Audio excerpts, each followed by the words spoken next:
están aquí con nosotros. Ahora los conoceremos y ya los conocemos. Los saludaremos. Manuel Carballal y Juanjo Sánchez Toro. Silvia Casasola, muy buenas. Hola. Bueno, yo... Bueno, cambio de cara, ¿no? Según han entrado, he notado ese olor a recién afeitado, como diciendo, bueno, voy a entrar por la puerta grande a inaugurar de nuevo. Faltaban los pompones y dame una C, dame una J, una cosa así.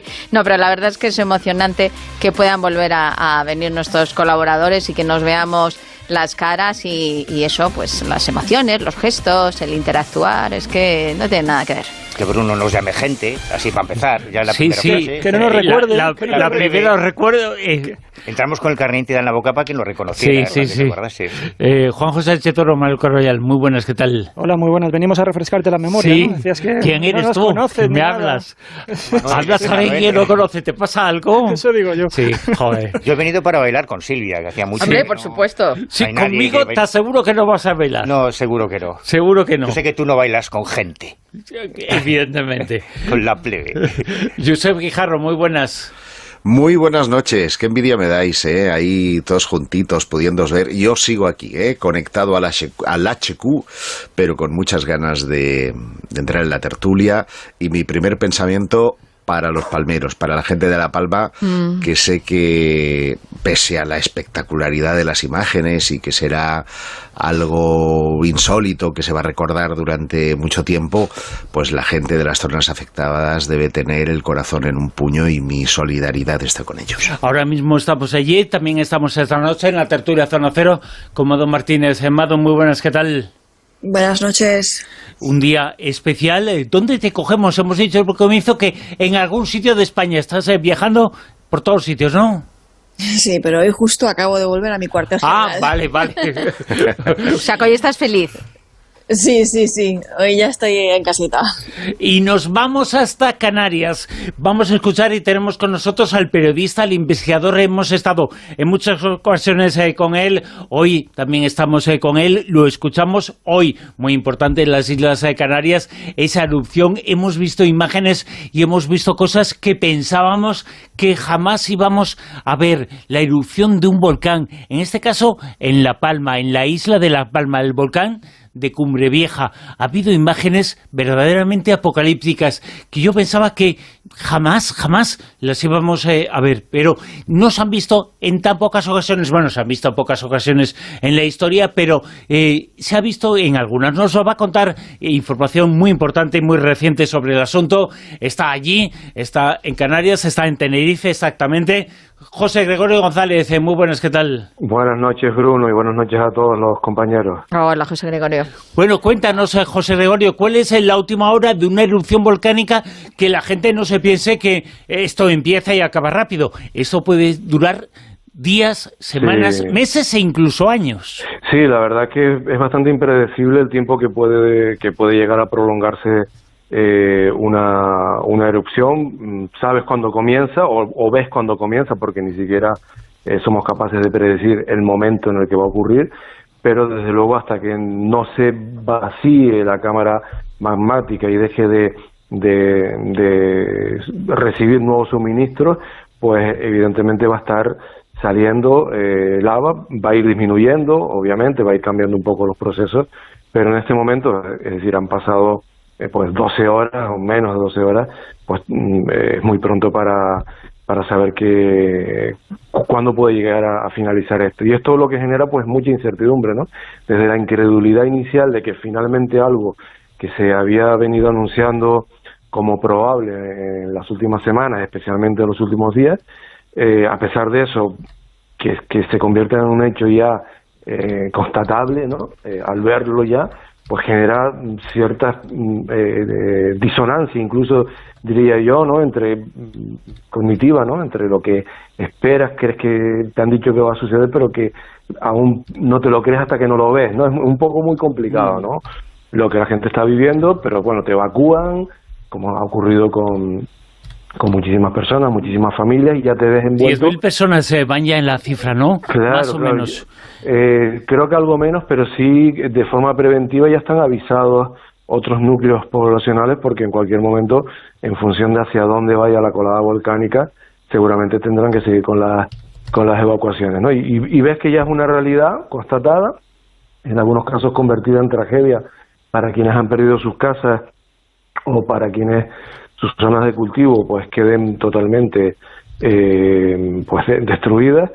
Y bueno, toca esperar a ver qué va a pasar durante las próximas horas cuando, por ejemplo, llegue al mar y ya sepamos el recorrido que ha seguido. Es que además comentaban que algo de lo que tú estás ahora mismo pues dando información, y es que es una isla que prácticamente la tierra, el ganado, el cultivo es muy, muy importante para el sistema de vida de las personas que están allí. Claro, aunque es cierto que el magma y esa tierra volcánica no enriquece y de alguna forma claro, es lo que le da, ¿no?, ese toque especial, pero claro, una situación así con una erupción. Yo no sé si en tus años de periodismo habías vivido una erupción volcánica en Canarias. No. Hombre, si exceptuamos la del Hierro, que fue de hace 10 años, que fue submarina, bueno, pues que básicamente no nos enteramos de nada, salvo de algunas imágenes de algún submarino y de lo que la huella en la superficie del agua, ¿no? Pero eso no cuenta como erupción. Esta sí que cuenta, y aunque vivimos y crecemos en un territorio volcánico donde constantemente hay información y hay campañas sistemáticas anuales que se desarrollan por las islas informando de la realidad volcánica del archipiélago, pues no crees que puedas llegar a verlo, ¿no? Es decir, lo ves en televisión que ocurre en otros lugares, pero no esperas que ocurra, a pesar, por ejemplo, de que yo todos los días me levanto con un volcán potentísimo como es el Teide, ¿no? Es decir, vives entre volcanes, pero consideras que como no lo has visto, pues no va a suceder, ¿no? Y bueno, el Teneguía, pues hace ahora 50 años, unos años antes el volcán de San Juan, también en la isla de La Palma, el Chinchero en Tenerife a principios del siglo XX, es decir, hemos tenido otros volcanes potentísimos en el siglo XVIII, por ejemplo, el que arrasa el puerto de Garachico en la isla de Tenerife, y cambia por completo la economía incluso de la isla, porque sepulta el puerto principal de Tenerife en aquel momento y provoca que el polo comercial se desplace desde el norte de Tenerife a la situación a Puerto de la Cruz y después hasta Santa Cruz. Es decir, que somos un territorio volcánico, ¿no? Y vivimos en esa realidad o en ese escenario, pero pues esto ha sido un chute de realidad. Desde luego que sí. Y además con esas imágenes, yo digo que casi apocalípticas. Estamos en tiempos en los que estamos viendo muchas imágenes de esas. Te leo el comienzo de un reportaje de un artículo del año 2017, que dice lo siguiente. 2017, insistimos, dice lo siguiente: un estudio científico predice que el volcán Cumbre Vieja acabará deslizándose al mar y cuando eso pase provocará un gigantesco tsunami que golpeará la costa este de los Estados Unidos. Año 2017. Ese volcán, el Cumbre Vieja, es el que ha entrado hoy en erupción. Sí, hay una teoría, tiene como más de 20 años de antigüedad.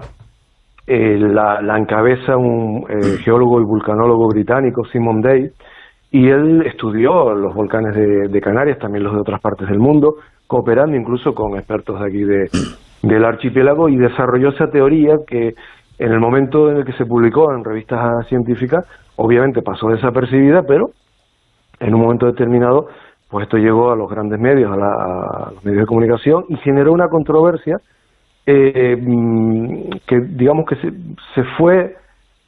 desarrolló al margen incluso yo diría que de los científicos, ¿no? Era una cuestión más social, más política, más económica incluso.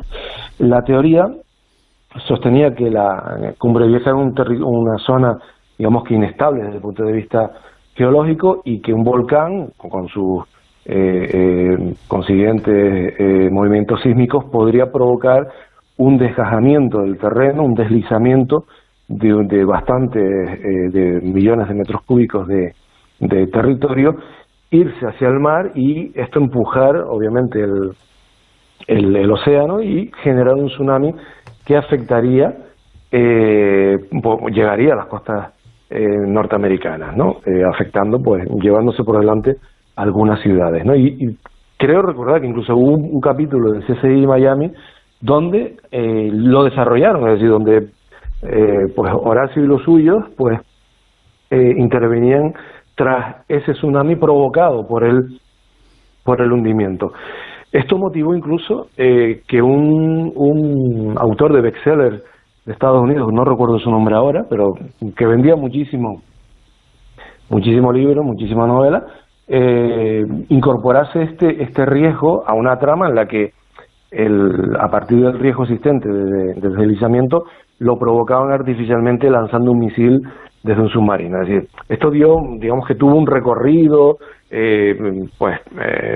más o menos objetivo, y después dio pie obviamente a imaginar otro tipo de escenarios más literarios y más fantasiosos. Pero hay que tener en cuenta una cosa, y creo que también que la gente no se alarme. Existe la posibilidad de que caiga un meteorito sobre la Tierra, existe, evidentemente, y existen los meteoritos, pero eso no quiere decir que uno de ellos se vaya a estrellar en nuestro planeta. Claro, precisamente eso es lo que defendía Simon Day, ¿no? Este vulcanólogo, que existía la probabilidad y que hasta que no se diese una erupción volcánica en Cumbre Vieja no se iba a saber si se iba a producir ese deslizamiento, e incluso planteaba que si no se daba con una erupción, con la siguiente se podría dar con la que viniese después, es decir, y en una escala geológica temporal que era impredecible, podía ocurrir pasado mañana, en 500 años o en 10.000, ¿no?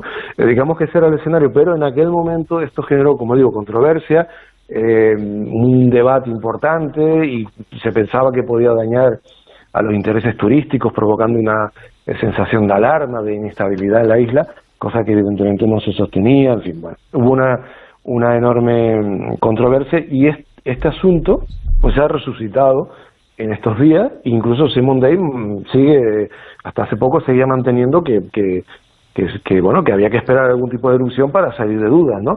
Hoy hemos salido de dudas parcialmente porque el tipo de erupción que ha habido no ha sido explosiva, está siendo importante y parece que está cogiendo fuelle y que puede convertirse en algo que dure una cierta cantidad de tiempo y lleguemos a etapas un poco más espectaculares, pero desde luego no fue una gran explosión con un gran terremoto que provocase eso que se aventuraba de forma catastrófica en esa teoría, y sobre todo los desarrollos literarios de esa teoría, ¿no? Decían los vulcanólogos de allí, del Instituto de Vulcanología de Canarias, que ahora era el momento de estar requisando todo tipo de datos científicos para hacer una valoración apropiada, que hasta que no entrara en erupción el volcán, pues no se podían poner, pero que ahora era un momento muy importante porque se estaban abriendo muchas bocas.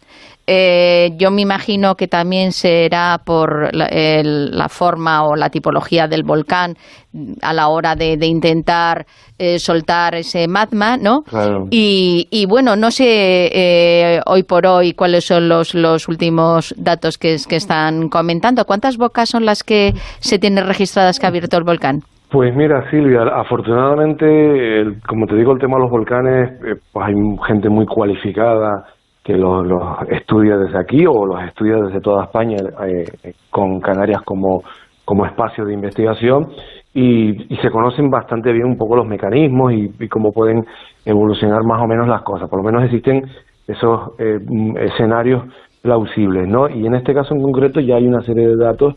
Se habla de dos fisuras, de dos franjas, como si fuesen dos zanjas o dos grietas, que es por donde estamos viendo salir las proyecciones de lava, y hay alrededor de 8. Por momentos es difícil de precisar porque entre el fuego, el humo, los gases, pues es complicado, ¿no? Pero se habla de unos 8 surtidores o bocas de salida de lava en estos momentos. Algunas pues irán perdiendo fuerza, esto lo dicen, lo aprendemos de lo que nos cuentan los expertos, y finalmente pues se quedará pues una, la principal, o 2 o 3, pero irá disminuyendo. De todas formas, eso es lo que se prevé en este momento. Si en las últimas horas hemos visto que ha ganado fuerza, por lo tanto, no es descabellado pensar que en algún momento en una de esas dos grietas o en las dos pueda surgir otro surtidor de lava que empieza a proyectar, ¿no? En este momento está así, como si fuese dos grietas de unos, creo recordar que unos 150 o 200 metros de longitud cada una, y en esas grietas, pues esos 8 puntos de expulsión de lava. Por cierto, vamos a comentar dos cosas importantes. Los oyentes de La Rosa de los Vientos son extraordinarios. Ya han puesto en Twitter con Almohadilla Rosa de Vientos, y lo hemos retuiteado ahora, esas imágenes del capítulo de CSI en donde aparece un tsunami que ocurre a raíz de una erupción de un volcán en la isla de La Palma. Eso se encuentra y ya está en Twitter, en Almohadilla Rosa de Vientos. Ese capítulo de CSI ya está ahí puesto. Y también hemos de decir que José Gregorio González está esta noche con nosotros. Es un autor de muchísimos libros y recientemente, José Gregorio, has empezado un programa de televisión, La Isla Misteriosa. Sí, bueno, vamos a arrancar realmente el próximo viernes, ¿Ah, sí? viernes 24. Lo que pasa que es verdad que han hecho una campaña para visibilizar el programa que da la sensación de que empezó hace 3 semanas, ¿no? Pero realmente empezamos las emisiones. Pues eso es bueno, ¿eh? Sí, el próximo viernes a las 10:15. Y bueno, esto es un producto que no está solo hecho para Canarias, aunque son temas 100% canarios, y las nuevas tecnologías a través de Internet pues se conectan a la televisión canaria y lo pueden seguir desde muchos lugares. ¿Qué año de novedades tienes, José Gregorio? ¡Qué maravilla! Sí, la verdad que tengo algunas que incluso se están cociendo en este momento. Pero en este instante, que no sabíamos si íbamos a contactar contigo, porque nos decías, bueno, que igual hay uno más, ¿no? Claro. Está en erupción, su mujer está en erupción. Efectivamente. Entonces, enhorabuena. En cualquier momento. Esto no lo sabía yo, enhorabuena. Qué buena noticia. Te das cuenta, Josep, que con lo que tú y yo nos queremos, claro, y no me dices estas cosas. Claro. Pues sí, estábamos en esa, o sea que sí, que está siendo un año y un septiembre bastante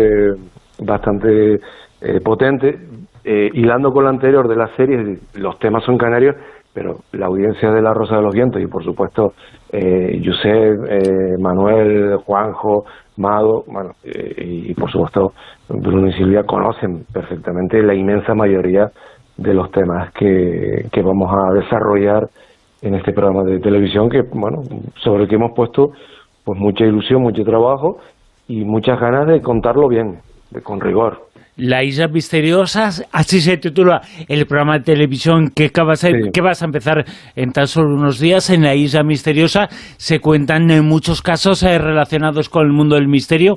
Por ejemplo, casos que son importantes en destacar ahora, porque algunos episodios tienen que ver, algunos enigmas históricos de Canarias tienen que ver con el hecho de que existieran explosiones volcánicas que dieron incluso origen a determinadas leyendas. Pues sí, porque evidentemente en un territorio volcánico es inevitable que también exista una mitología, ¿no?, en torno al volcán, o que para poder tener cierto control sobre algo tan incontrolable como un volcán, pues desarrolles rituales, ceremonias, o de pronto te saques a una virgen, como sucedió en Lanzarote, para intentar frenar las lavas del volcán. Y cuenta la historia, la tradición, yo no sé dónde termina una y empieza otra, que allí donde colocaron la virgen se detuvo la lava del volcán, y esa Virgen de los Dolores pasó a llamarse Virgen de los Volcanes y ser la patrona de Lanzarote, una isla obviamente caracterizada por más que ninguna, diría yo, por su paisaje volcánico, ¿no? Esto lo hemos vivido a lo largo de la historia y formó parte también de la mitología en tiempos de los guanches, ¿no? No es más que pensar en Guayota, ¿no? El término que utilizaban para referirse al concepto del mal o de lo maligno, y que ellos pensaban que esa entidad o esa energía, esa deidad, no sabemos muy bien cómo la armaban, ¿no? Pero sí que definía lo negativo, lo maligno, pues habitaba en el interior del Teide, ¿no? ¿Y por qué en el interior del Teide?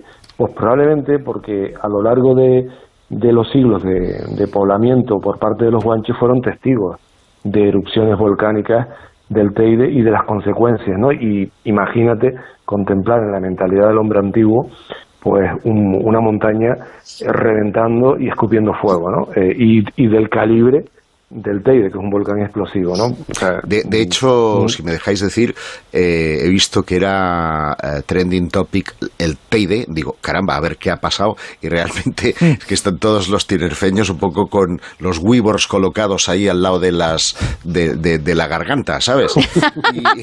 Y se me ocurría una pregunta para José Gregorio, que no sé si ha tenido hoy oportunidad de subir al Teide o no, porque estoy viendo alguna imagen de la columna de humo desde Tenerife y es espectacular. O sea, esto se ve desde kilómetros y kilómetros y kilómetros de la redonda. Claro, se ve. Desde cierta altura en las islas se pueden divisar las islas más próximas y, por supuesto, desde el Teide, en un buen día llegas a divisar prácticamente las cumbres de todo el archipiélago, ¿no? No es necesario subir tan alto, tanto como al Teide, para poder contemplar La Palma y llegar a ver ya bueno, ahora ya no porque es de noche, pero ver la columna de humo, porque cuando hay un incendio, por ejemplo, pues de unas islas a otras, se ve. Lo que es cierto, y eso es interesante que lo comentes, Bruno, es que Josep, que está corriendo el rumor de que el Teide también va a entrar en erupción, de que sí se están sintiendo movimientos, y esto obviamente no es verdad. Es decir, pues a río revuelto yo no sé exactamente cuál es la ganancia, pero siempre parece que hay alguien que gana con algo, ¿no? Creando pues este tipo de historias que solo generan alarma, ¿no? Esto es una erupción que pertenece a la dinámica volcánica de La Palma. Allí es donde está sucediendo, ahí es donde está y no hay conexión con el Teide, ni tiene por qué haberla, ¿no? Entonces, pero bueno, es verdad que yo crecí con eso, y antes que yo, pues mis padres, mis abuelos, y de ahí para atrás, pues todos, ¿no? Con el Teide como un volcán, nos referimos a él de forma cariñosa, quizás para hacer las paces, como el padre Teide, ¿no? Pero el padre se puede despertar y enfadar en algún momento, y creo que eso ha acompañado, porque lo ha hecho en otros momentos, ¿no? Entonces nos ha acompañado a lo largo de la historia, ¿no? Y claro, ante situaciones así, pues de pronto pues se reactivan, supongo que los miedos, o, como digo, el oportunismo por generar pues tráfico en las redes sociales, ¿no? Un momento para la historia que ha ocurrido, hora canaria, a las 15 horas en 12 minutos. El volcán Cumbre Vieja ha empezado a explosionar. La erupción de ese volcán ha empezado y ojalá acabe dentro de muy poquito. Nos ha contado aquí en La Rosa de los Vientos el periodista, el investigador José Gregorio González. Mil gracias por estar con nosotros. Compañeros. Chao. Feliz noche. Que vaya todo genial. La Rosa de los Vientos. 98.0.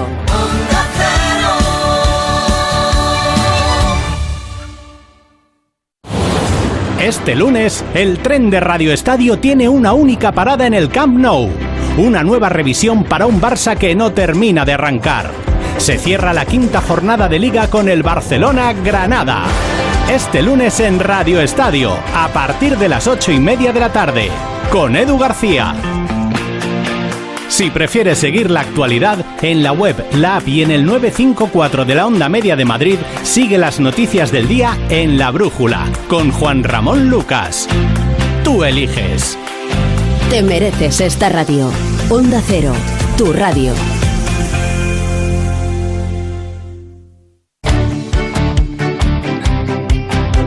Onda Cero, 30 años juntos.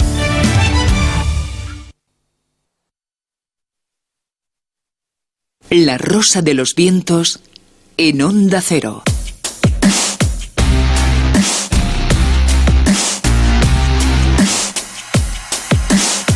Con Tertulia Zona Cero, que hemos empezado yéndonos a Canarias. Tertulia Zona Cero que esta noche vuelve un poquito a la casilla de salida, porque están con nosotros desde hace muchísimo tiempo que no estaban algunos de nuestros contertulios, que vemos en la cara, por ejemplo, de Manuel Carroyal. Manuel, Si no llegas a pasar la noche, ¿qué pasaste ayer? ¿Qué hiciste?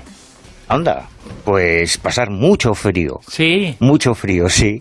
No, y ayer a estas horas, fíjate, hace 24 horas, estaba en lo alto de la silla de Felipe II, en lo alto del Escorial, participando en una experiencia muy curiosa, lo que denominan el proyecto EBECOM, que es una forma totalmente diferente de entender el fenómeno OVNI, un proyecto que surgió aquí en Valencia de unos amigos que tienen una opinión muy diferente a la de la mayoría de la comunidad de investigadores sobre lo que son los OVNIs.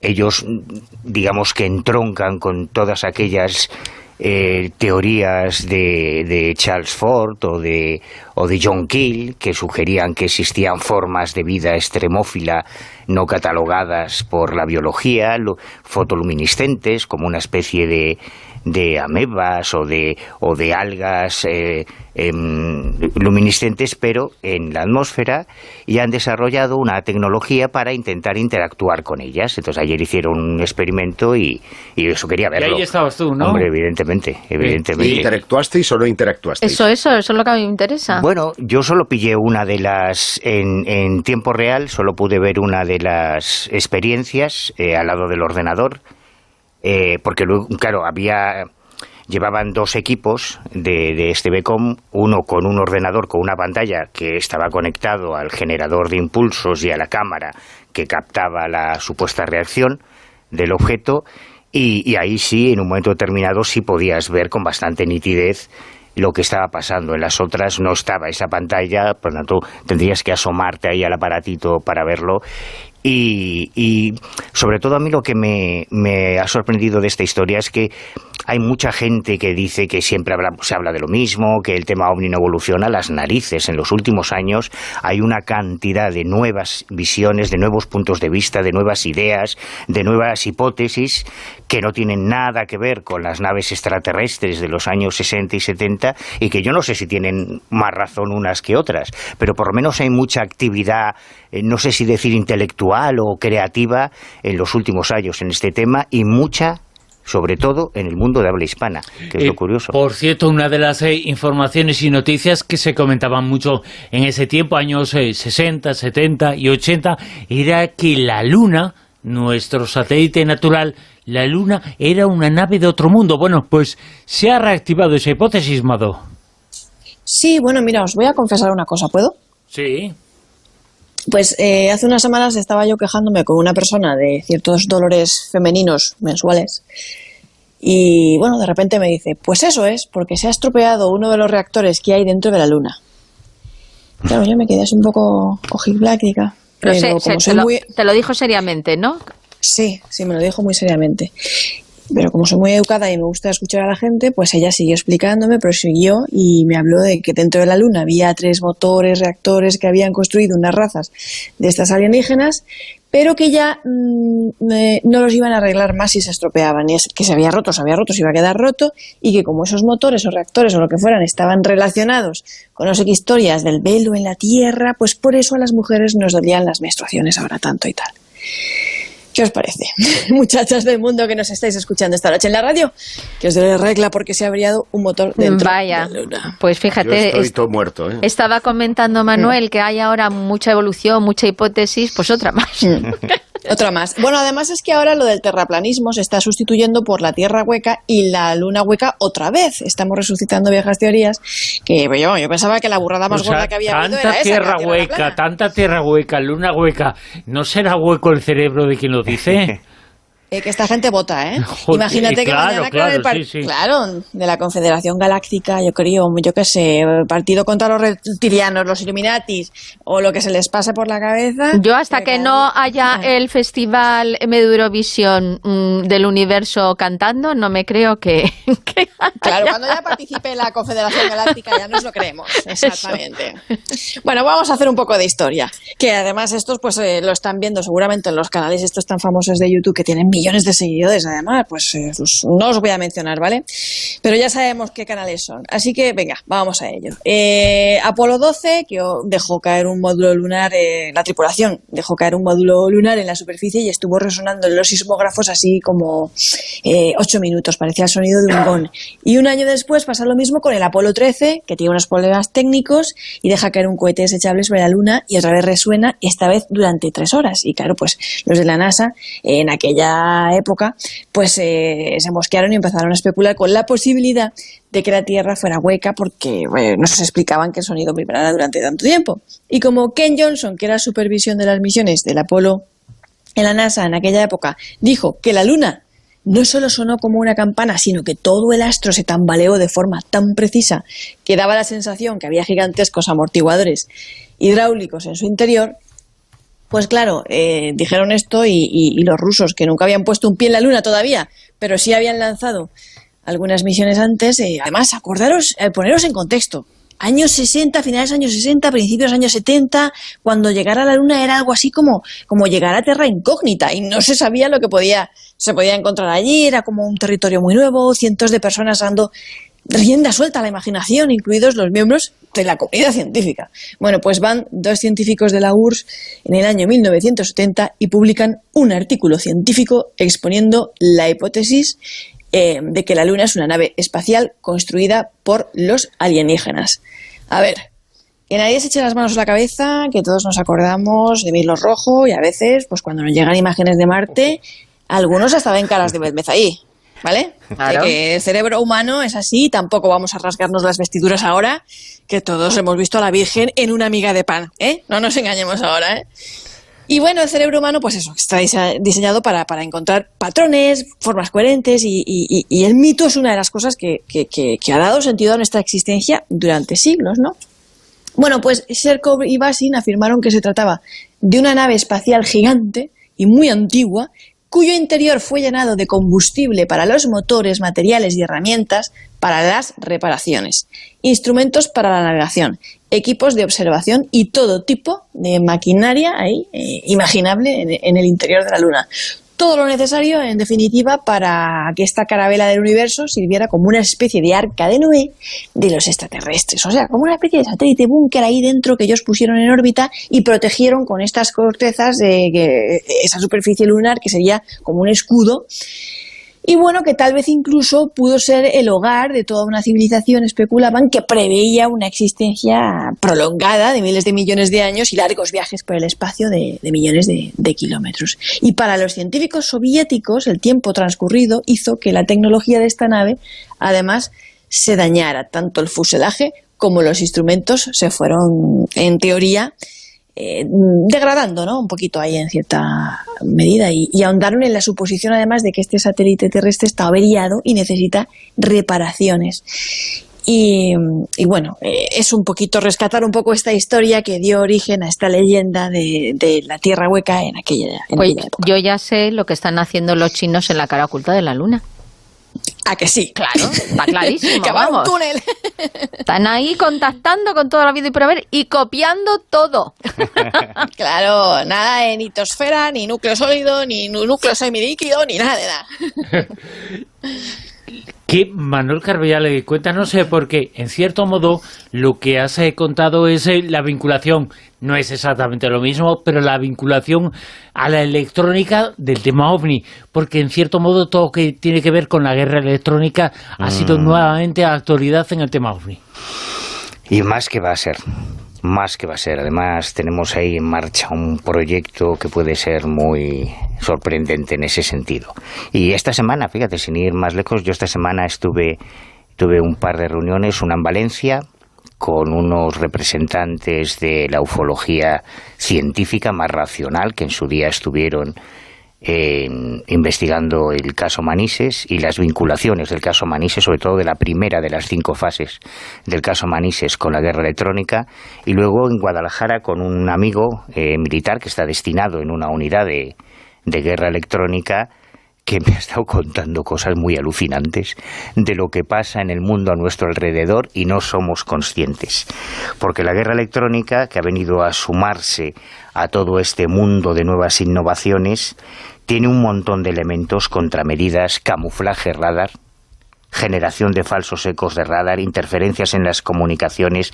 Bueno, hacen magia, auténtica magia en el ámbito militar, en el ámbito de la seguridad. Y casualmente esta semana también se celebró en Ucrania, en Kiev, una exposición de Militalia denominada Armas y Seguridad 2021.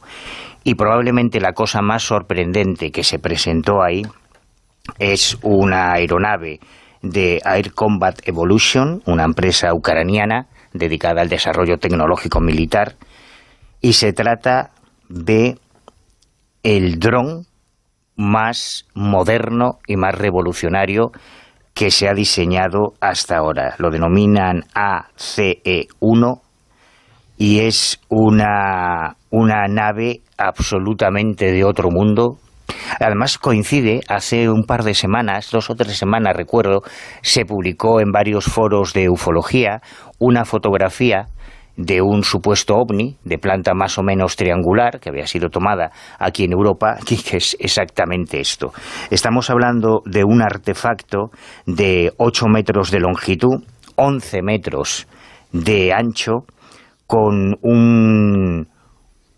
que prácticamente puede llegar a la velocidad del sonido. Hablamos de una aeronave no tripulada, con un radio de combate de 1.500 kilómetros y un techo de servicio de 13,5 kilómetros de altura, capaz de cargar hasta 1 tonelada de bombas, misiles, todo tipo de artefactos, y sobre todo con una apariencia totalmente revolucionaria y con una característica que a mí me ha sorprendido, además de llevar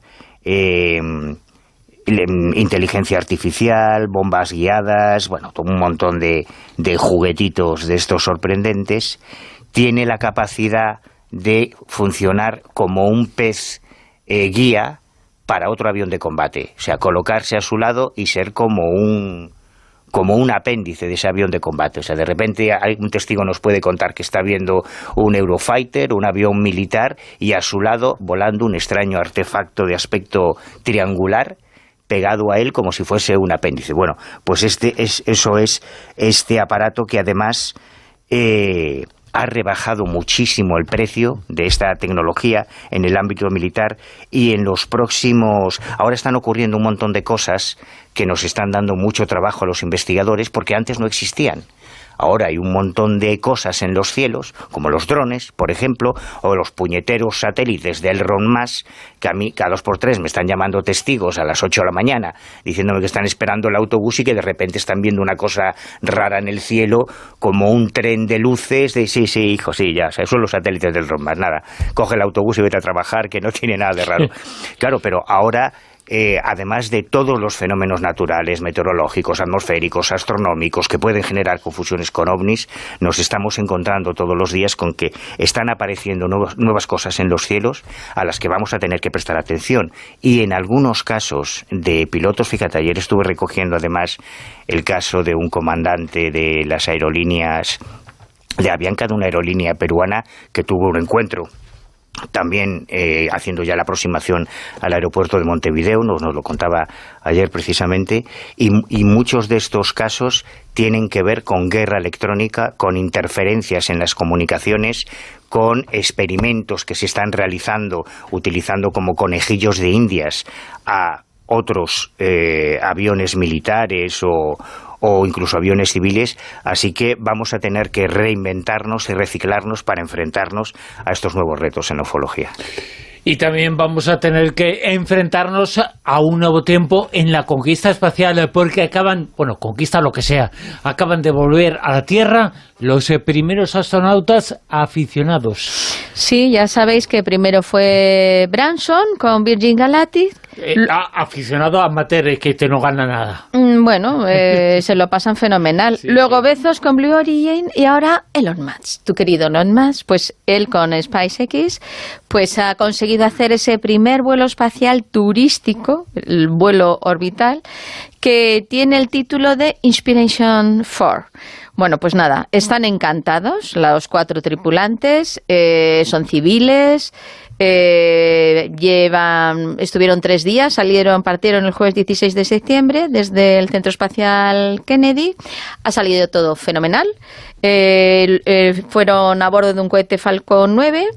Y bueno, pues ellos a 585 kilómetros alrededor, cuando pasaron ya 3 horas, alcanzaron unos 28.000 kilómetros hora. Los turistas espaciales dicen que 15 veces al día dando la vuelta al mundo. Wow. Un poquito tío vivo. Yo, la experiencia reconozco que es importante, imponente en un momento dado, pero lo que más te dicen un poco que es que han visto el amanecer desde, pues eso, viendo la Tierra desde fuera, pero no sé hasta qué punto es tan alucinante. Viven el amanecer porque no han despertado, no se ha puesto despertador pronto en toda su vida. Pero bueno, esto lo ha dirigido y lo ha comandado Jared Isaacman, que es el millonetti que ha financiado toda la experiencia, y bueno, pues ha estado con 3 civiles más, están todos, pues eso, felices, ha sido una experiencia sin ningún tipo de incidente, amerizaron en el Océano Atlántico y solamente hicieron 6 meses de preparación.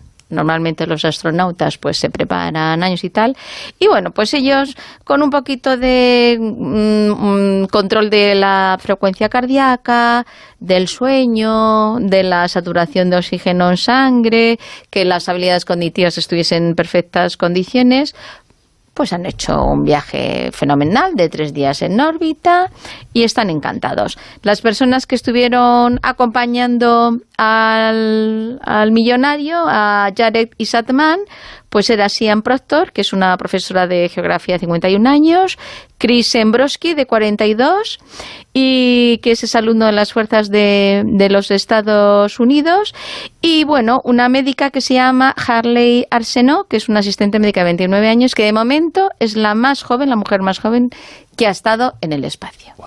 Así que, querido Jared, no sé, fíjate en alguno de nosotros, La Rosa de los Vientos, y además lo podemos contar, luego lo podemos retransmitir. Creo que están también haciendo las gestiones para que se hagan la primera película dirigida desde el espacio. Pues, ¿por qué no el primer programa de radio desde el espacio? Elon Musk, nos vamos con el Falcon 9. ¿Quién nos apunta? A ver. Yo me apunto, yo voy como laico. Oye, y ladro y doy la patita si hace falta, lo que sea necesario. ¿Tú te acuerdas cuando éramos jóvenes, cuando nos íbamos por ahí, nos preguntaban, ¿estudias o trabajas? Y decías, yo trabajo. Dices, ¿de qué? De astronauta. Pero ahora también hay otra respuesta que se puede hacer. De exoarqueólogo.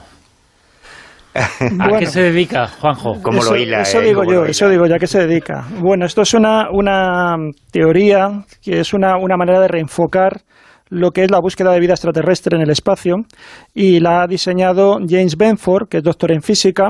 Él habitualmente está trabajando con aplicaciones que tienen que ver con energías de alta potencia, pero también, de forma paralela, se dedica a buscar extraterrestres.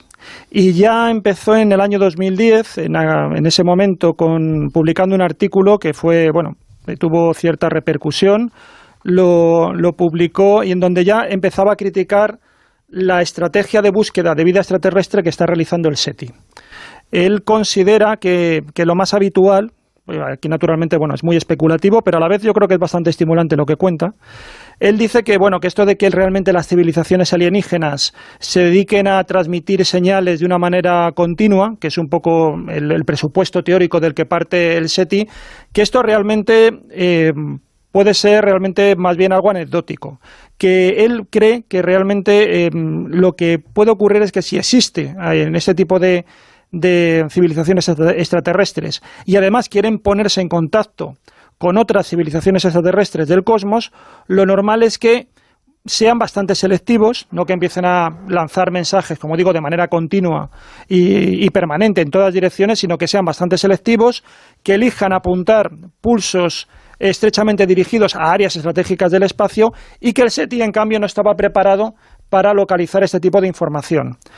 Luego, ya tiempo después, en el año 2019, empezó a decir que publicó otro artículo y dijo que realmente lo que él supone que estas civilizaciones hacen es situar determinadas sondas, y aquí un poco conectaríamos con la noticia anterior que ha comentado Mado. Él piensa que realmente puede haber una serie de dispositivos de monitorización que bien estén directamente ya en determinados mundos o cerca de ellos para ver cómo evolucionan esas otras especies. Entonces, él dice que realmente habría como una especie de vigías robóticos que deberían estar, en este caso, a nuestro alrededor, y por lo tanto que lo lógico es que el SETI se dedique a buscar este tipo de artefactos. Pueden ser artefactos que estén en funcionamiento o bien que hayan quedado porque la civilización de origen extraterrestre pues también ya haya sucumbido y eso ha quedado por ahí flotando. Entonces él dice que en lugar de hablar del SETI, que está bien esa línea que realizan, tendrían que cambiar la última letra y en lugar de hablar del SETI, cambiar esa última letra, poner una A de artefacto, que es el término que se utiliza también en arqueología, y sería SETA. Claro. Tendríamos que ir a buscar setas al espacio en lugar del SETI. Y bueno, él dice que esto no es solamente algo un poco teórico, sino que y es también un ejercicio un poco de meterse un poco en la mente de los alienígenas, sino que él, por ejemplo, postula un determinado candidato que podría ser una de estos vigías robotizados que pudiera estar orbitando a nuestro alrededor. Y es un asteroide conocido como 2016 HO3, que va compartiendo parte de la órbita de la Tierra alrededor del Sol y que ofrece realmente una especie como de punto ideal para ser observados, para que nosotros seamos observados desde este asteroide. Él recomienda que se vaya ya a buscar algo, que haya misiones que se dediquen a escrutar realmente la naturaleza de este supuesto asteroide, y además resulta que ya China, y volvemos otra vez a los chinos, ya sospechosos de ese tipo de cosas, está preparando un viaje no tripulado justamente a HO3 2016, antes de que termine la década.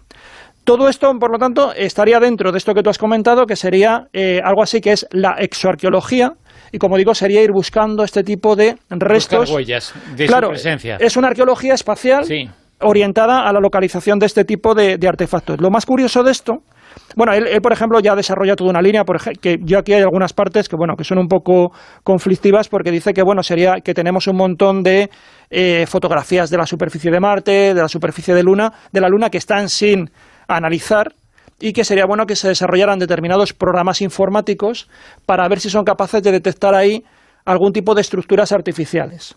Y en el interior también, claro, ya puestos, tienen que excavar. Pero esto ya lo hacen los youtubers, que de pronto te encuentran un casco de la Segunda Guerra Mundial en Marte y cosas por el estilo, ¿no? Por eso digo que aquí nos metemos un poco en terreno un tanto pantanoso. Pero bueno, luego y más o menos esa sería un poco la idea, ¿no? La idea de que cambiar un poco la óptica con la cual se investiga esto. Y curiosamente esta misma semana se ha publicado que todavía está pendiente de revisión por pares, un artículo donde se ha recogido el catálogo de lo que serían los objetos del sistema solar exterior. Llevan 6 años buscando este tipo de objetos, estarían más allá de la órbita de Neptuno, y se han encontrado 815 objetos transneptunianos, de los cuales 461 son nuevos. Y ahora lo que queda pendiente es estudiarlos. Bueno, pues a lo mejor alguno de estos puede ser también que es de allá, un vestigio arqueológico, ¿no? de este tipo de civilizaciones extraterrestres. ¿Qué piensa a todo eso uno de los científicos más importantes del mundo, que tiene mucho que ver en su investigación con el fenómeno OVNI? Josep, hablo de Michio Kaku. Pues Michio Kaku vuelve a la palestra en relación al tema de la vida extraterrestre y específicamente de los fenómenos aéreos anómalos, ya que hace muy poquito tiempo daba uno de estos hilos de Twitter que te permite infinitamente, ¿no?, hacer razonamientos, y Kaku en ellos pedía a los científicos mantener la mente abierta ante la posibilidad de que los WAP, es decir, que los fenómenos aéreos, iba a decir extraterrestres, no se me queda un blanco, fenómenos aéreos no identificados, constituyan o sean la evidencia de formas de vida avanzadas que visitan la Tierra. Caramba, es una apuesta, vamos, en su línea, porque recordaréis que Kaku estuvo aquí en Barcelona jugándose un poco el perfil en un congreso de ufología, el Ufology World Congress, en el que recordaré, minutos antes, una señora decía ser de Marte, ¿no? O sea, muy heavy. Y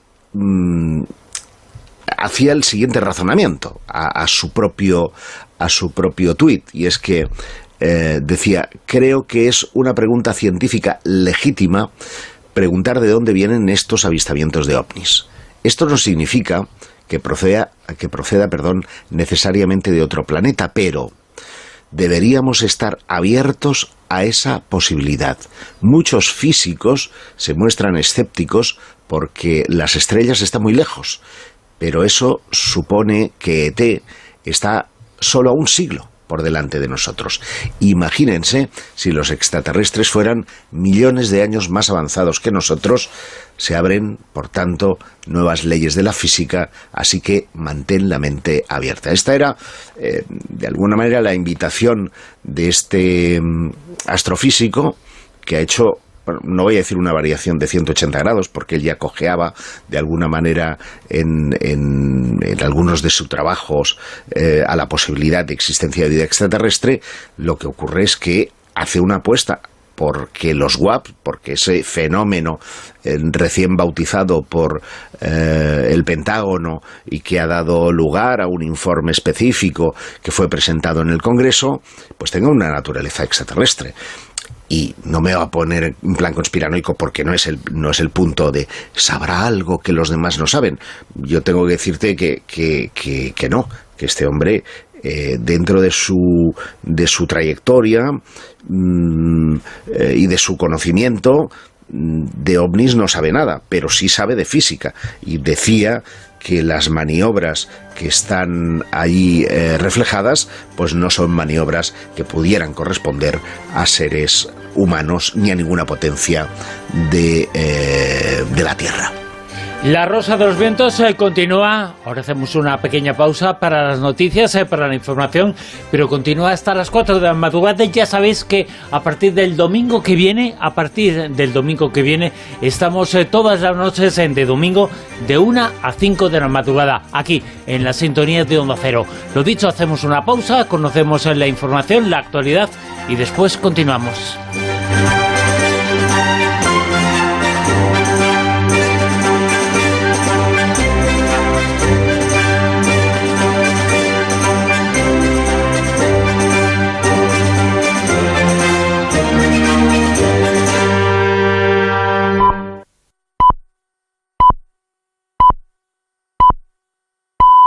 Son las 2, es la 1 en Canarias.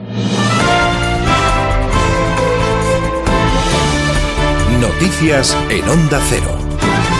Buenas noches, estamos pendientes hasta ahora de la isla de La Palma, en Canarias. A eso de las 4 de la tarde, hora peninsular, el volcán Cumbre Vieja entraba en erupción después de 8 días en los que se han producido más de 25.000 pequeños seísmos.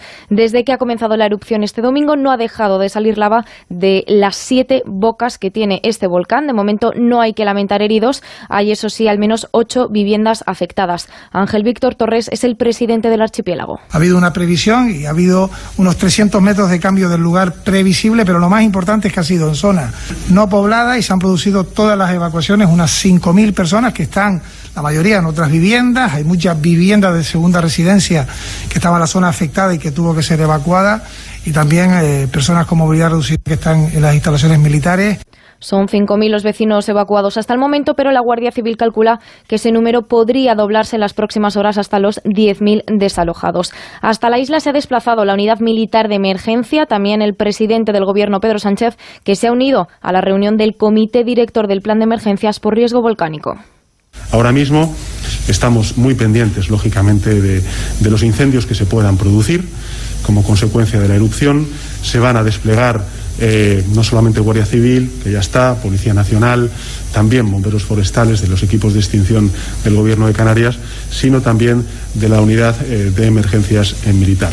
La lava avanza por la cumbre de La Palma y preocupa ahora que se siga desplazando hasta la costa, dejando por el camino una gran cantidad de viviendas afectadas. Según los expertos, esta erupción es muy similar a la del Teneguía en 1971, una erupción que duró entonces 3 semanas. Más asuntos de la pandemia. Las comunidades autónomas siguen relajando restricciones ante la mejora de los datos, que continúan a la baja. Canarias y el País Vasco se suman a la flexibilización de horarios y aforos, y desde esta medianoche en Madrid el ocio nocturno puede abrir hasta las 6 de la mañana, la hostelería hasta las 2 y el aforo en cines y teatros vuelve al 100%. En Italia ya notan los efectos de la obligación del certificado COVID para ir a trabajar, medida que entrará en vigor el 15 de octubre y para la que millones de trabajadores ya se preparan. Las citas para inmunizarse han aumentado entre un 20 y un 40% en ese país y la campaña de vacunación avanza favorablemente en toda la Unión Europea. Más de 260 millones de personas ya tienen la pauta completa. Esto es casi el 72% de los adultos de la Unión. En Cataluña, miles de personas se han concentrado este domingo contra la ampliación del aeropuerto del Prat, a pesar de la suspensión del proyecto. Convocados por plataformas ecologistas, han estado allí también varios representantes de Esquerra Republicana, la CUP y los comunes, pero ningún miembro del gobierno catalán ni la alcaldesa de Barcelona, contraria a este proyecto, Ada Colau. Otra manifestación que ha dado de qué hablar este fin de semana es la llevada a cabo en Madrid, en el barrio de Chueca, por grupos de neonazis el pasado sábado. Durante la marcha se escucharon gritos contra el colectivo LGTBI y contra los inmigrantes. Terminó con una persona detenida por agredir a otro manifestante. Las condenas a la marcha han llegado desde todas las formaciones políticas. Begoña Villacís es la vicealcaldesa de Madrid. A mí me parece que eso es odio y que es no entender nada de lo que es Madrid. Madrid es libertad, y no es libertad por lo que se suele decir o porque haya menos impuestos, que también Madrid es libre, porque aquí uno se puede dar la mano con quien quiere, puede besar a quien quiere, se puede casar con quien quiere, puede hacer lo que le dé la gana en ese sentido. También ha habido reproches entre partidos. Íñigo Errejón, por ejemplo, volvía a apuntar a Vox por los discursos de odio. Hay que decir que este odio no cae del cielo. Este odio se ha sembrado. Algunos han sembrado desde hace mucho tiempo el odio. Primero vienen los que siembran el odio, primero vienen los que señalan a las personas migrantes, a las personas LGTBI, y después vienen las manifestaciones de los ultraderechistas, como vimos ayer en Madrid. Y la delegación de gobierno de Madrid, del gobierno español, tiene que darnos una explicación. Lo que ha dicho la delegación del Gobierno es que se había autorizado una manifestación convocada por una asociación de vecinos con el lema "Di no a las agendas 2030-2050. Se desconocía por completo que era una marcha nazi. Del exterior, en Rusia, el partido de Vladimir Putin ha ganado las elecciones legislativas, pero los primeros resultados muestran una caída de 10 puntos. Con el 32% de los sufragios contabilizados, tiene el 45% de los votos. El partido de Putin, apunta el presidente, al desgaste de la crisis económica para justificar esa caída en el número de apoyos. Mientras tanto, los comunistas crecen en Rusia hasta el 21% de los apoyos. Y en la actualidad deportiva, el Real Madrid se mantiene líder de la Liga después de remontar este domingo en Mestalla. 1-2 ha quedado el partido frente al Valencia. Del resto de encuentros de este domingo, empates a 0 en el Mallorca Villarreal, también en el Real Sociedad Sevilla, y 2-2 en el encuentro del Betis con el Español. Es todo. Más noticias a las 3, las 2 en Canarias, y en todo momento en nuestra página web ondacero.es. Síguenos por internet en ondacero.es.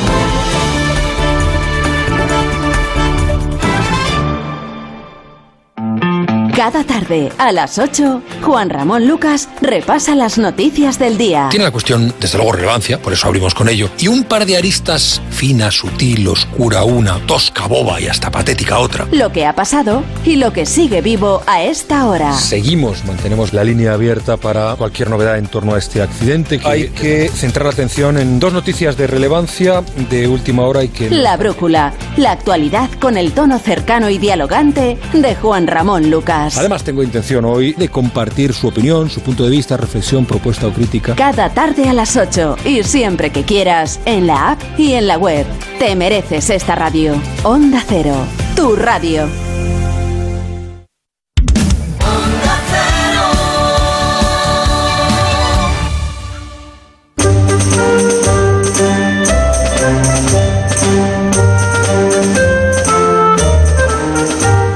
En Onda Cero, La Rosa de los Vientos con Bruno Cardeñosa.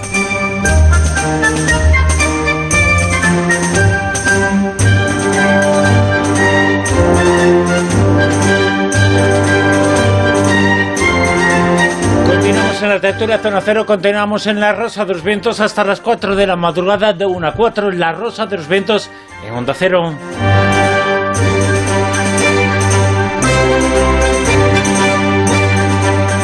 Con tertulia Zona Cero, que ahora Manuel Carbellal nos va a contar algo que tiene mucho que ver con una ciudad antigua que se ha descubierto.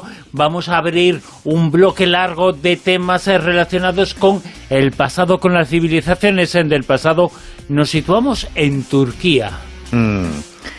Sí, a mí me encanta que una y otra vez tengamos que revisar lo que queremos de nuestro pasado, porque tenemos solamente unas cuantas piezas de un puzzle gigantesco que tiene que ser reconstruido casi con cada excavación arqueológica. En este caso, efectivamente, nos vamos al sureste de Turquía, porque este verano, ahora en el mes de agosto, se activó una nueva temporada de excavaciones en este emplazamiento arqueológico, Arslantepe, que viene a significar algo así como el Monte del León, en turco, también conocido como Meit, y que en realidad es un yacimiento que se está excavando desde los años 60 del siglo pasado, en el que en todas las campañas de excavación han ido apareciendo distintos hallazgos, distintos descubrimientos que nos remontarían al pasado más remoto. Entre las cosas que se han encontrado en estas sucesivas excavaciones que han realizado franceses, italianos y, por supuesto, también turcos, se han encontrado más de 5.000 impresiones de sellos, un gran complejo palacial datado en el cuarto milenio antes de Cristo. También se han encontrado templos, almacenes y una de las cosas que a mí más me ha llamado la atención es que en las excavaciones que se realizaron hacia los años 80 del siglo pasado se encontraron una larga serie de espadas y dagas forjadas con una aleación de arsénico y cobre de buen tamaño. Estamos hablando de armas de entre 45 y 60 centímetros, de unos 5.000 años de antigüedad, preciosas, perfectamente acabadas, y que hoy por hoy se consideran las espadas más antiguas del mundo.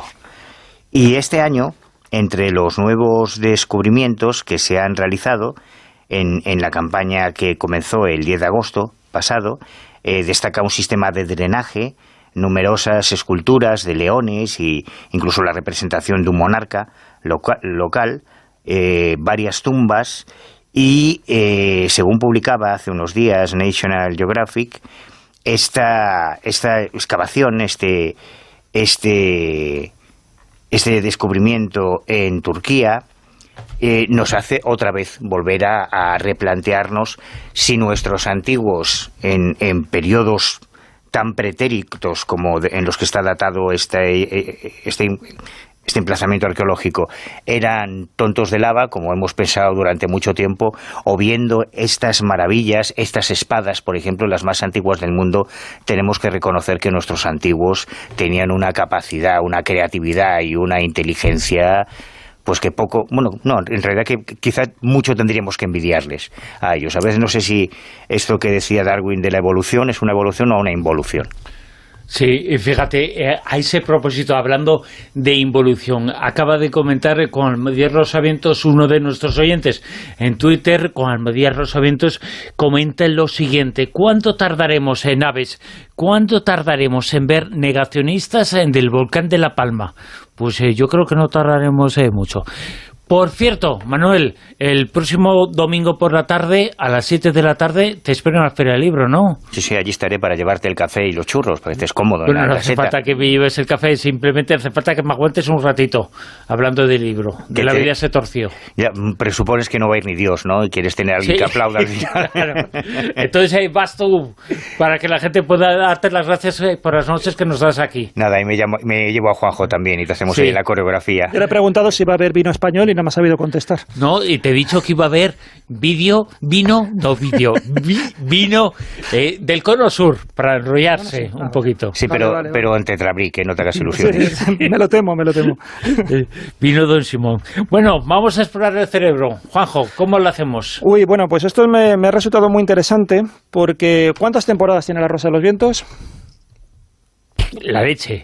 Bueno, pues 24. Fíjate, pues horas el día. Pues fíjate, nosotros hemos ido siguiendo algunos de los proyectos más ambiciosos que se han realizado en todos estos años, y uno de ellos ha sido esa especie de competencia que desde el año 2013 vienen realizando Estados Unidos y la Unión Europea por desentrañar un poco los misterios del cerebro. Repasando así cronológicamente de una manera muy rápida, en septiembre de 2011 hubo un grupo de neurocientíficos y de nanocientíficos, entre ellos un neurobiólogo español, Rafael Yuste, y un también conocido nuestro, George Church, que es uno de los que periódicamente hablamos de él porque es un experto en ADN y en muchas ocasiones pues ha especulado con la posibilidad de resucitar, entre comillas, a los neandertales o a los mamuts. Y resulta que, bueno, se reunieron, como digo, Rafael Yuste y este genetista de la Universidad de Harvard, George Church, junto con estos nanotecnólogos, y siguiendo un poco, mirando de reojo el éxito que habían obtenido los creadores del proyecto Genoma, se plantearon si no sería posible hacer algo parecido, es decir, mapear toda la actividad cerebral. Esta idea la empezaron a difundir, la empezaron a publicar, y finalmente un poco el testigo lo recogió la administración de Obama, y así surgió el denominado Proyecto Brain en el año 2013, que pues financió con una cantidad enorme de dinero esa opción, es decir, un proyecto para ser capaces de prácticamente recrear como si fueran píxeles todo lo que sería la actividad de nuestro cerebro, ¿no? Casi neurona a neurona. Bueno, eso por un lado. Ese mismo año, 2013, también, como digo, la Unión Europea hizo otro proyecto que venía a ser la creación de una especie de modelo digital para también reproducir todo lo que sería la actividad del cerebro. Y este otro proyecto también fue financiado con $1.300 millones. Al frente se colocó también un neurocientífico suizo, que es Henry Makran. Y bueno, como digo, estos dos proyectos estaban un poco cada uno en su línea, con muchísimo dinero, con altas expectativas de que realmente en un tiempo más o menos razonable se podría conocer toda esa dinámica cerebral. Y claro, la cuestión es en qué han quedado estos proyectos, después de todo lo que fue esa presentación, de que de vez en cuando ha salido alguna noticia al respecto, pues en qué estado un poco de salud están ambos proyectos, porque lo cierto es que ambos proyectos caducan en fechas relativamente próximas. Uno el año que viene, si no me equivoco, o no, dentro de 2 años, y otro dentro de 4 más o menos. Bueno, pues el MIT ha publicado en su página web de noticias, ha publicado un artículo hablando justamente de eso, de cuál es la situación. Y lo cierto es que, bueno, ya en el primer momento hubo una serie de críticas, en primer lugar por los costes, que realmente, como decimos, estamos hablando de unas cantidades enormes de miles de millones de dólares o de euros, según el caso. Otros decían que realmente, por ejemplo, pues en el caso del proyecto norteamericano, decían que realmente era imposible mapear todo lo que es el cerebro, porque estamos hablando de miles de millones de neuronas. Otros decían que sí que sería posible, que realmente se puede hacer ese tipo de mapa, pero que íbamos a tener tal cantidad de datos que algunos hablaban incluso de una exuberancia irracional, que al final no sabríamos qué hacer con todos esos datos, y que en lugar de centrarse tanto en el detalle minúsculo de esa actividad cerebral, lo lógico sería trabajar a un nivel macroscópico, porque todavía realmente no sabemos cómo funciona el cerebro en términos globales. Entonces, descender a ese nivel de detalle realmente era como hacer una especie de viaje a ninguna parte. Así que, de hecho, tampoco hay ninguna teoría, y es otra de las pegas que decían muchos de los críticos, no hay ninguna teoría acordada por la comunidad científica de cómo funciona el cerebro. Lo que tenemos son muchas teorías o varias teorías, algunas de ellas incluso casi contradictorias. Así que los proyectos, al margen de estas críticas, siguieron adelante, y lo que ha ocurrido es que realmente se ha avanzado poco, y el resumen más o menos de este informe de situación es que ha habido proyectos, ha habido cambios incluso en los proyectos, ha habido cambios de directiva, ha habido una serie de conflictos o de discrepancias en lo que sería la ejecución de los proyectos.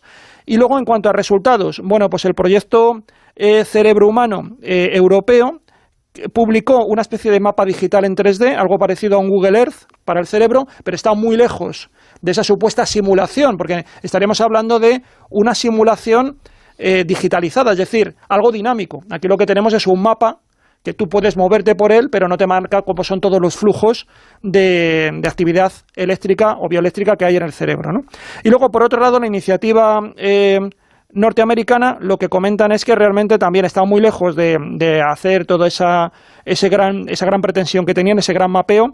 Se han limitado a registrar, por ejemplo, en la corteza de un ratón más de 1 millón de neuronas, que es un gran avance porque es el registro más grande de actividad cortical animal que se ha hecho hasta la fecha, pero todavía está muy lejos de los millones de neuronas que tenemos en el cerebro humano y la capacidad para mapearlos. Y lo que sí que han avanzado, y este sería un poco alguno de los logros, sería en cierto avance en el desarrollo de herramientas para controlar la actividad o conocer mejor el cerebro. Ahí sí que se ha avanzado en instrumentos de análisis. Por ejemplo, el trabajar, por ejemplo, con la luz para controlar las neuronas, utilizar haces de luz para activar o desactivar determinadas neuronas. Ahí se ha avanzado bastante. Y también en algunas cuestiones de secuenciación unicelular, que sería lo que va a permitir discriminar mejor cuáles son los tipos de células que hay en la corteza motora de los seres humanos y del ratón.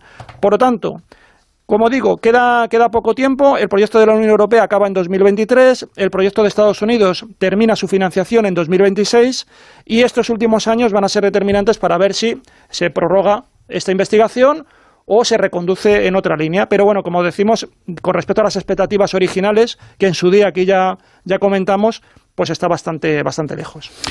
Atención a esta noticia que nos va a contar Mado, porque yo creo que es importantísima, llamativa. Habla de un arma que se está desarrollando y que tiene, Mado, un objetivo, y es volver muda a la gente. Dejarla sin palabras, exactamente. Mira, fíjate, yo creo que esta arma a Silvia y a ti como que os haría tilín para cuando queréis cornarnos en plan, venga, que te estás enrollando demasiado. No, sería para vosotros, para que os calléis. En el Congreso también, daría eso aquel, daría juego. Claro. Bueno, pues esto es lo que hace esta nueva arma militar de Estados Unidos, que es dejarte sin palabras, vamos, que te deja mudo.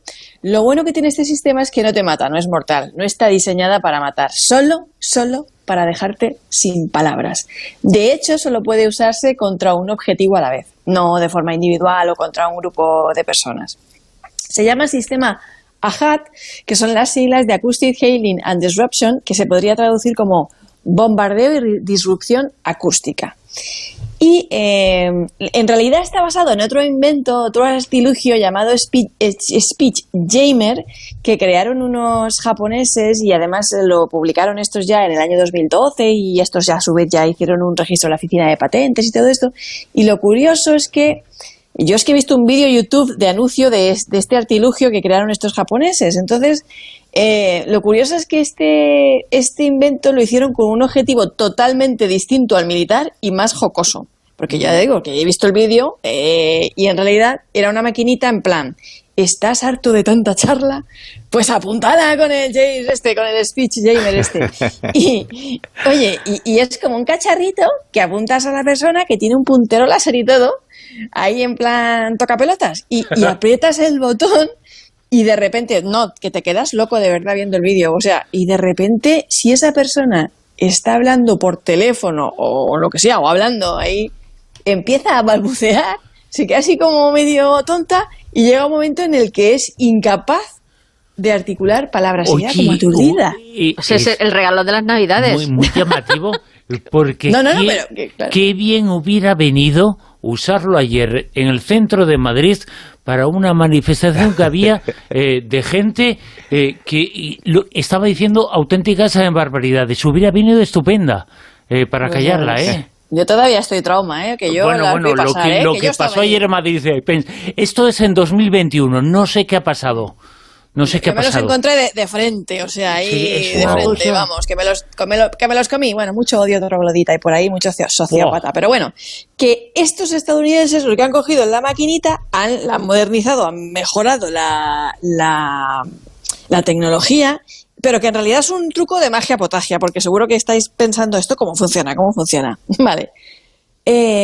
Pues yo creo que es un poco truco de magia potagia porque lo hacen así como que sin que tú te enteres, ¿no? Como cuando tú estás que aspiras helio y te pones a hablar así como raro y tal. Pero claro, si no te lo dicen y has aspirado helio, tú te empiezas a hablar así que te quedas como tonto, ¿no? Y dices, pero ¿qué me está pasando, no? Bueno, pues como nuestro cerebro está calibrado para escuchar nuestra propia voz con un retraso insignificante, pues ellos, claro, al introducir una segunda señal de retorno que lo que hace es que tú te oigas un segundo más tarde de lo habitual, la confusión que eso se te produce en el cerebro hace que te quedes así como, ¿qué? ¿Sabes? Que te oyes como con retraso a ti mismo, pensando mientras intentas procesar tu propia voz.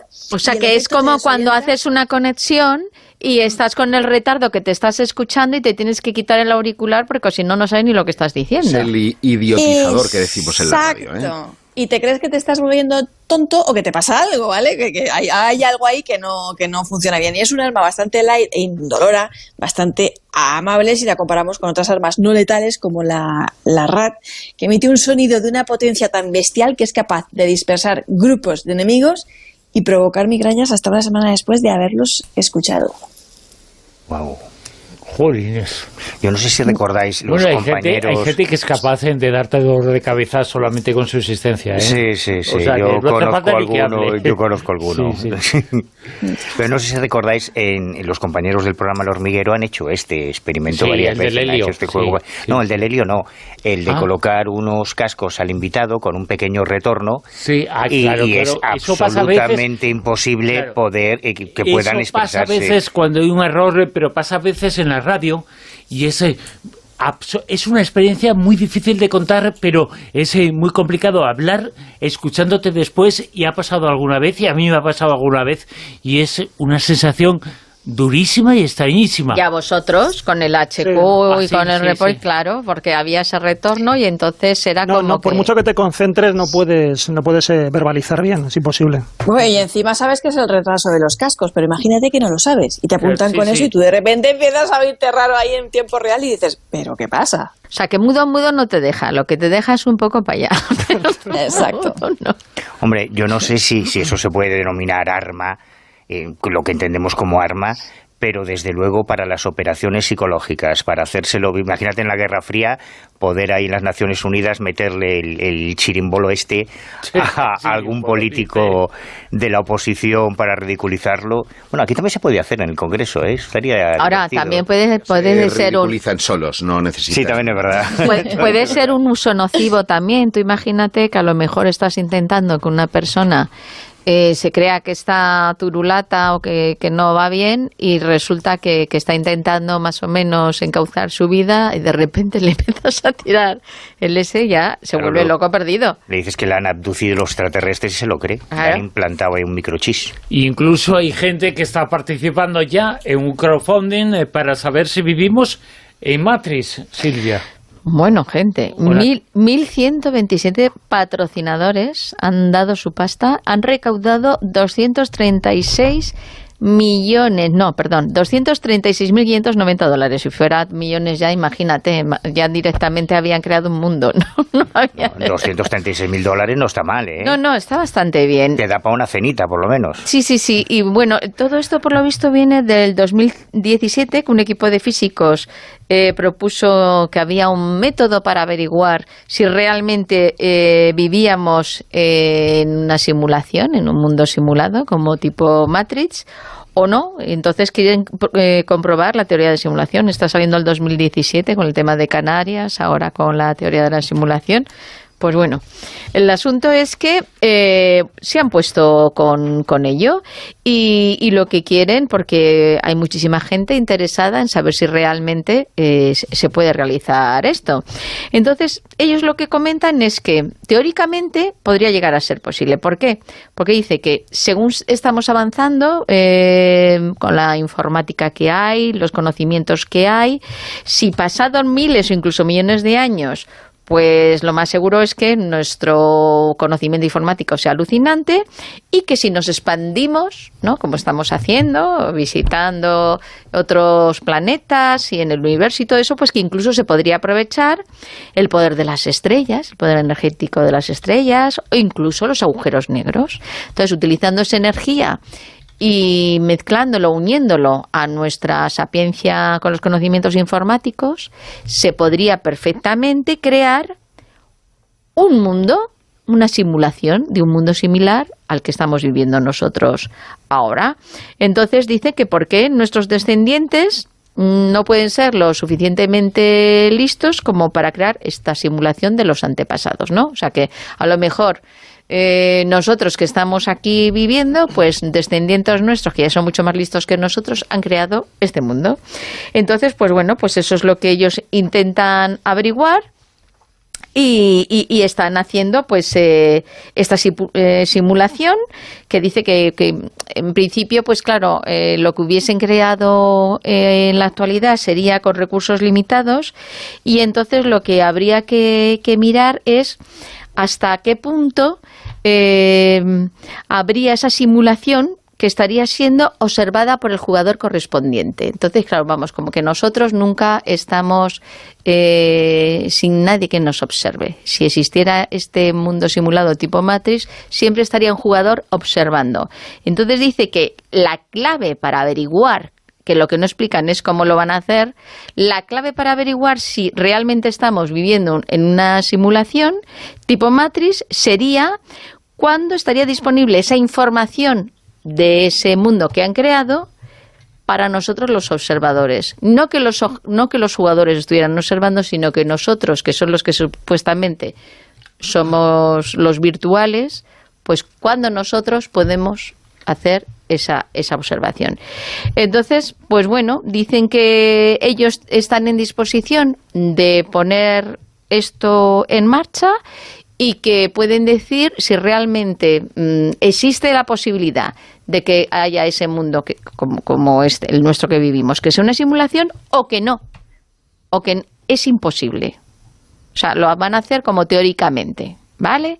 Entonces tienen los parámetros, necesitan el dinero, dicen que ya lo pueden realizar y nos van a decir si realmente existe la posibilidad de que se haga esa simulación o si no. Y también las implicaciones que tendría, tanto si es una cosa como si otra. Yo no soy físico y a mí esto me desborda un poco. Es como lo del Espíritu Santo, vamos, que no, como lo de la cuántica. Yo no acabo de pillarle el tranquillo a esto. Pero Juanjo lo sabrá mejor. A mí me da la sensación de que una cosa es la física especulativa, en la que a través de ecuaciones, de reflexiones, pues a veces nos encontramos con titulares en la prensa generalista que te dejan boquiabierto, ¿no? Una partícula puede estar en dos lugares a la vez, el tiempo puede ir hacia atrás, es nuestra realidad una recreación como Matrix. Pero yo creo que una cosa es esa física especulativa, esa física teórica, esas ecuaciones y esas reflexiones a nivel astronómico, a nivel cosmológico, y otra cosa es el mundo en el que estamos nosotros. O sea, a mí no me entra en la cabeza eso de la... Yo bueno, a mí estas teorías que, bueno, claro, aquí yo creo que sobre todo el tema está en que hay cosas que se pueden hacer seguramente por la física teórica, pero luego el tema está en la tecnología que seas capaz de llevar a cabo. Pero bueno, que ese es el problema. Pasa, por ejemplo, con el tema de las supercuerdas, por lo que yo sé, que el problema es cómo diseñas experimentos para poder confirmar eso y de momento teóricamente te salen. Pero una cuestión es que yo creo que, por lo menos esas teorías, y los ufólogos creo que os debéis ir preparando, son las que van a empezar a copar el universo de creencias de la ufología. Es decir, con lo que estamos viendo de cómo estamos ya copando el tema del espacio... La ufología va por delante. Estas especulaciones están ya en los libros de los años 50 y 60. Sí, pero me refiero... pero me refiero a que ya verás cómo, y de hecho yo ya lo voy un poco detectando. Lo que van a ser ahora mismo experiencias que van a entrar dentro del mundo ufológico están teniendo cada vez más que ver con Matrix que con avistamientos ovni. Es decir, el testimonio se está ya reflejando bastante en este tipo de ideas. Igual que pasa con el tema de seres interdimensionales, por ejemplo, todo lo que tiene que ver con reptilianos y cosas por el estilo. Es decir, hay bajo mi punto de vista, hay una serie de fenomenología ovni que envejece muy mal, que es el avistamiento ovni, que cada vez se le está achicando más el espacio, y en cambio nuevas formas de posible contacto, que aquí sería no con extraterrestres, sino que sería con seres humanos que somos nosotros mismos del futuro. Sí. En un universo interactivo, cosas por el eso estilo. Tiene otra lectura. No es que envejezca mal, es que quizá lo que hay es un fenómeno ovni genuino, el real, el verdadero fenómeno ovni, y luego todo el ruido que se va añadiendo en función de las modas sociales. Porque no solo de las modas sociales, sino, digamos, del umbral de conocimiento que tenemos en cada época. Es decir, en los años 50 era todo un desafío intelectual el pensar, por ejemplo, no se sabía ni que había en Marte. Entonces podías especular incluso que ahí pudiera haber civilizaciones o tal. O naves, lo hemos hablado muchas veces, ¿no? Las naves de tornillos y chapa, pues era algo que era concebible. En cambio, ahora mismo nosotros rechazamos esa posibilidad para los alienígenas. Estamos haciendo proyecciones humanas. Bueno, no sabemos la realmente rechazas tú. Michukaku está entusiasmado ahora. Acaba de llegar a la ufología, se ha encontrado con esto y dice, joder, ya, pero quiero decir que la típica de nave porque que tenemos, ¿no? De ojo de buey, ¿no? Con remaches y tal, hombre, suena un poquito igual que ahora mismo, por ejemplo, creer en fantasmas. Aquí entra ahora mismo un fantasma con sábana y nosotros rechazamos que eso es un fantasma. En cambio, a principios del siglo XX, yo tengo un montón de crónicas que sí que generaba susto y se consideraba creíble. Entonces, ahora el umbral, yo creo, de creencia dentro de la ufología se mueve en estos niveles. Por eso hay mucho visitante de dormitorio que se está incorporando dentro de la casuística ufológica, cosa que hace tantos años había algunos casos, pero no tanto como ahora. Y en cambio se ha rebajado mucho los avistamientos al aire libre de encuentro cercano con nave detrás. O sea, ahora no hace falta la nave. No sé si recordáis o habéis visto la película Nivel 13, que también es un poco esta historia. Bueno, no voy a hacer spoiler, pero juega también un poco a esto, a un mundo generado en el que, pues bueno, cada uno tiene su papel, entonces es como que tú vas entrando en ese mundo como si fuera una especie de avatar, que es tu propio yo, que puedes incluso tal. Y claro, es un juego, vamos, divertidísimo. Te está haciendo todo lo que tú quieras con tu vida, te coloca, te pone y están arriba jugando tipo ajedrez. Es que ahora hay mucho ya dentro de lo que son creencias y grupos que trabajan pues dentro de la nueva era, con temas de energías, con determinadas concepciones existenciales, que juegan con... O sea, Matrix ha generado todo un lenguaje, toda una forma, una cosmovisión. Matrix te brutal. refieres la película. A las películas. La película que viene ahora de nuevo, Resurrección. Matrix Resurrección. Basadas, por cierto, en una serie de creencias, una serie de mitos. ¿Qué coño? Está basada en la obra de Castaneda. Hay unos estudios. No, es que es verdad. Y Castaneda está basado también en otra serie de cosas. Es verdad, hay un estudio de un autor americano y de dos autores españoles. Tienes que hacer el titular antes de Castaneda y después de Castaneda. Pero si ya está AC/DC. Hay un trabajo de un compañero mío de máster de Ciencias de las Religiones que justamente lo hizo sobre Matrix. Que no sé si al final luego lo acabó en tesis doctoral, donde veía todas las influencias de diferentes espiritualidades, corrientes religiosas y tal, que están ahí. Y la verdad es que ha encajado muy bien dentro de lo que es las demandas de espiritualidad que tenemos en el siglo XX y en el siglo XXI. Y entonces ahora hay muchísimas experiencias, vivencias, testimonios de gente que en cierta medida confirma todo eso que hay en Matrix. Y por eso digo, la ufología, iros preparando, porque vais a tener que un poco bregar con este tipo de cosas. Es más, los sueños lúcidos no son sueños lúcidos, es Matrix. Exacto. No, son los ensueños de Castaneda, de toda la vida, el mundo del ensueño. Y gente que va detectando los fallos en el sistema, los fallos en el código, esto no sé, las sincronicidades, todo eso ha empezado a copar la forma de entender. Hablando de sistema y de código, Juanjo sabe mucho sobre este asunto, sabe mucho sobre el mundo de la informática, que es uno de sus mundos. Es importante, yo creo que merece un recuerdo que esta semana ha fallecido a los 81 años de edad un hombre llamado Cliff Sinclair, que fue el inventor, por ejemplo, de la calculadora de bolsillo, pero sobre todo lo recordamos porque él sí marcó un antes y un después en la historia de la humanidad.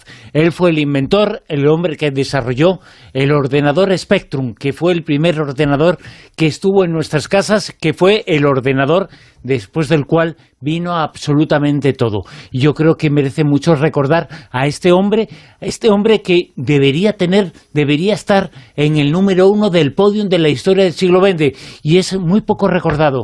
Sí, bueno, yo además, por ejemplo, empecé a programar, imagino que muchos de los oyentes igual, con el Spectrum. Spectrum empezamos a hacer ahí con Basic, y con eso empezamos a hacer los primeros pinitos con la programación, y sí, empezó a introducir la informática en casa, y luego ya tenías el Spectrum Plus, que era un poquito mejor, con el teclado que tenías y tal, pero bueno, todo el sistema de cintas, el ruido de los cassettes. Y esa época era además, después se produjo un año después, 2 años después de la aparición del Spectrum. Fíjate lo que son los tiempos y lo que se repite en los tiempos. La lucha, la pelea. Yo tengo Spectrum, yo tengo Commodore, yo tengo Spectrum, yo tengo Commodore. Y años después, unos 10, 20 años después, dice, yo tengo Microsoft, yo tengo Apple, yo tengo Microsoft. Bueno, estaba el Amstrad también, que salió entonces. Pero fue el tercero. El fósforo verde que teníamos, entonces todo eso. Y luego aquí en España el compilador Inves, que también se dedicaba a hacer ensamblaje. Pero el Spectrum es muy, muy importante en la vida, digo, de la historia de la humanidad, porque de verdad lo es. También ha fallecido esta semana Manuel, que para nosotros fue muy importante, el inventor de la cinta de cassette. Vamos, dímelo a mí. Por eso. Dímelo a mí, ¿qué habríamos hecho sin él? Sin las grabadoras en cinta de cassette. ¿Tú sabes la tristeza que me produjo? Yo tengo cientos y cientos, Pero ¿ves por qué digo que vamos involucionando? Porque tú la cinta se te escoñaba y con el pegamento y medio la arreglabas, la llevabas adelante con el bolivic. Ahora un grabador digital se te fastidia y ¿qué haces? Pero tú sabes, mis sobrinos, el otro día que vieron en mi casa una cinta cassette, la cara de perplejidad, que era todo un desafío intelectual, decir, ¿esto qué es? Sí. Bueno, a ver cómo te lo explico. Tuve que sacar un cassette y llevarles ahí para explicarles cómo funcionaba. ¿Sí? Yo tengo unas cuantas cintas en casa y de verdad pensar que eso lo ve alguien ahora, que lo usábamos hace 10 años, 15 años. Bueno, hace más. No, yo la usaba cuando ya no la usaba nadie. Yo en realidad sabes que la estoy usando ahora. Sí. No, no creo, Manuel. Venía con un de Casareda o antes de Casareda. No, es verdad, porque yo estoy intentando que no, esto es como hacer una pirámide, o sea, no acabaré nunca, digitalizar todo mi archivo, que son más de 10.000 horas en audio y otras 10.000 horas en vídeo, y me encuentro reliquias como cuando yo era muy pequeñito. Pues yo, claro, como a mis padres me daban una paga muy parca, pues yo me la gastaba toda en el Karma 7, en los cursos de parapsicología de Darboy y estas cosas. Al final me quedaba sin cintas para grabar las conferencias y me he encontrado cintas que yo le robaba a mi abuela. Sus cintas de Manolo Escobar, de Antonio Machín, de George Dam, le poníamos los papelitos, el celo, y las regrababas para poder, y me he encontrado conferencias. Cuando le ponías el papelito por debajo. Hoy la estuve escuchando, una conferencia de Diego de Araciel en 1984 en el Ateneo de La Coruña, grabada encima de una cinta de Manolo Escobar o de uno de estos, donde ya profetizaba lo del fin del mundo con el terremoto en Canarias, en el año 84. Porque claro, iban pasando los años y no llegaba. Pues mira, me hubiera gustado verlo. Diego de Araciel era la persona que se podía considerar como el vidente en esa época, años 70, 80, el vidente de la JET. El marqués, ¿no? Le llamaban el marqués de Araciel. El marqués de Araciel, sí, el aristócrata. Que además iba de punta en blanco, él. Sí, gran defensor de Nostradamus, por cierto. Y hace muy poquito, hace 2 o 3 semanas, el diario El Mundo, en la otra crónica, sacó una página entera recordando a don Diego de Araciel. Mado Martínez, háblanos de ese proyecto, de eso que tiene que ver con la ciudad utópica. Sí, pues es un proyecto del multimillonario Mark Lore, que quiere crear una ciudad utópica, paradisíaca, sostenible, para 5 millones de personas en mitad del desierto de Estados Unidos. Bueno, sabe que la quiere hacer en mitad del desierto de Estados Unidos, pero todavía no ha decidido muy bien dónde necesita el espacio. Lo que sí ha hecho ha sido contratar a un arquitecto y el hombre se ha puesto a diseñarla. Entonces tenemos imágenes, propuestas, vídeos promocionales que nos dicen un poquito de qué va este proyecto que ellos están intentando financiar y nos dan algunas claves, ¿no? Entonces, estaríamos hablando de edificios residenciales cubiertos de vegetación, residentes que se imaginan como disfrutando de espacios abiertos muy abundantes, una ciudad que prohíbe que pasen los vehículos de combustible fósil en la ciudad, ¿no? Hay como que la gente usa vehículos autónomos que circulan por las calles iluminadas por el sol, junto a scooters, patines de estos eléctricos, peatones.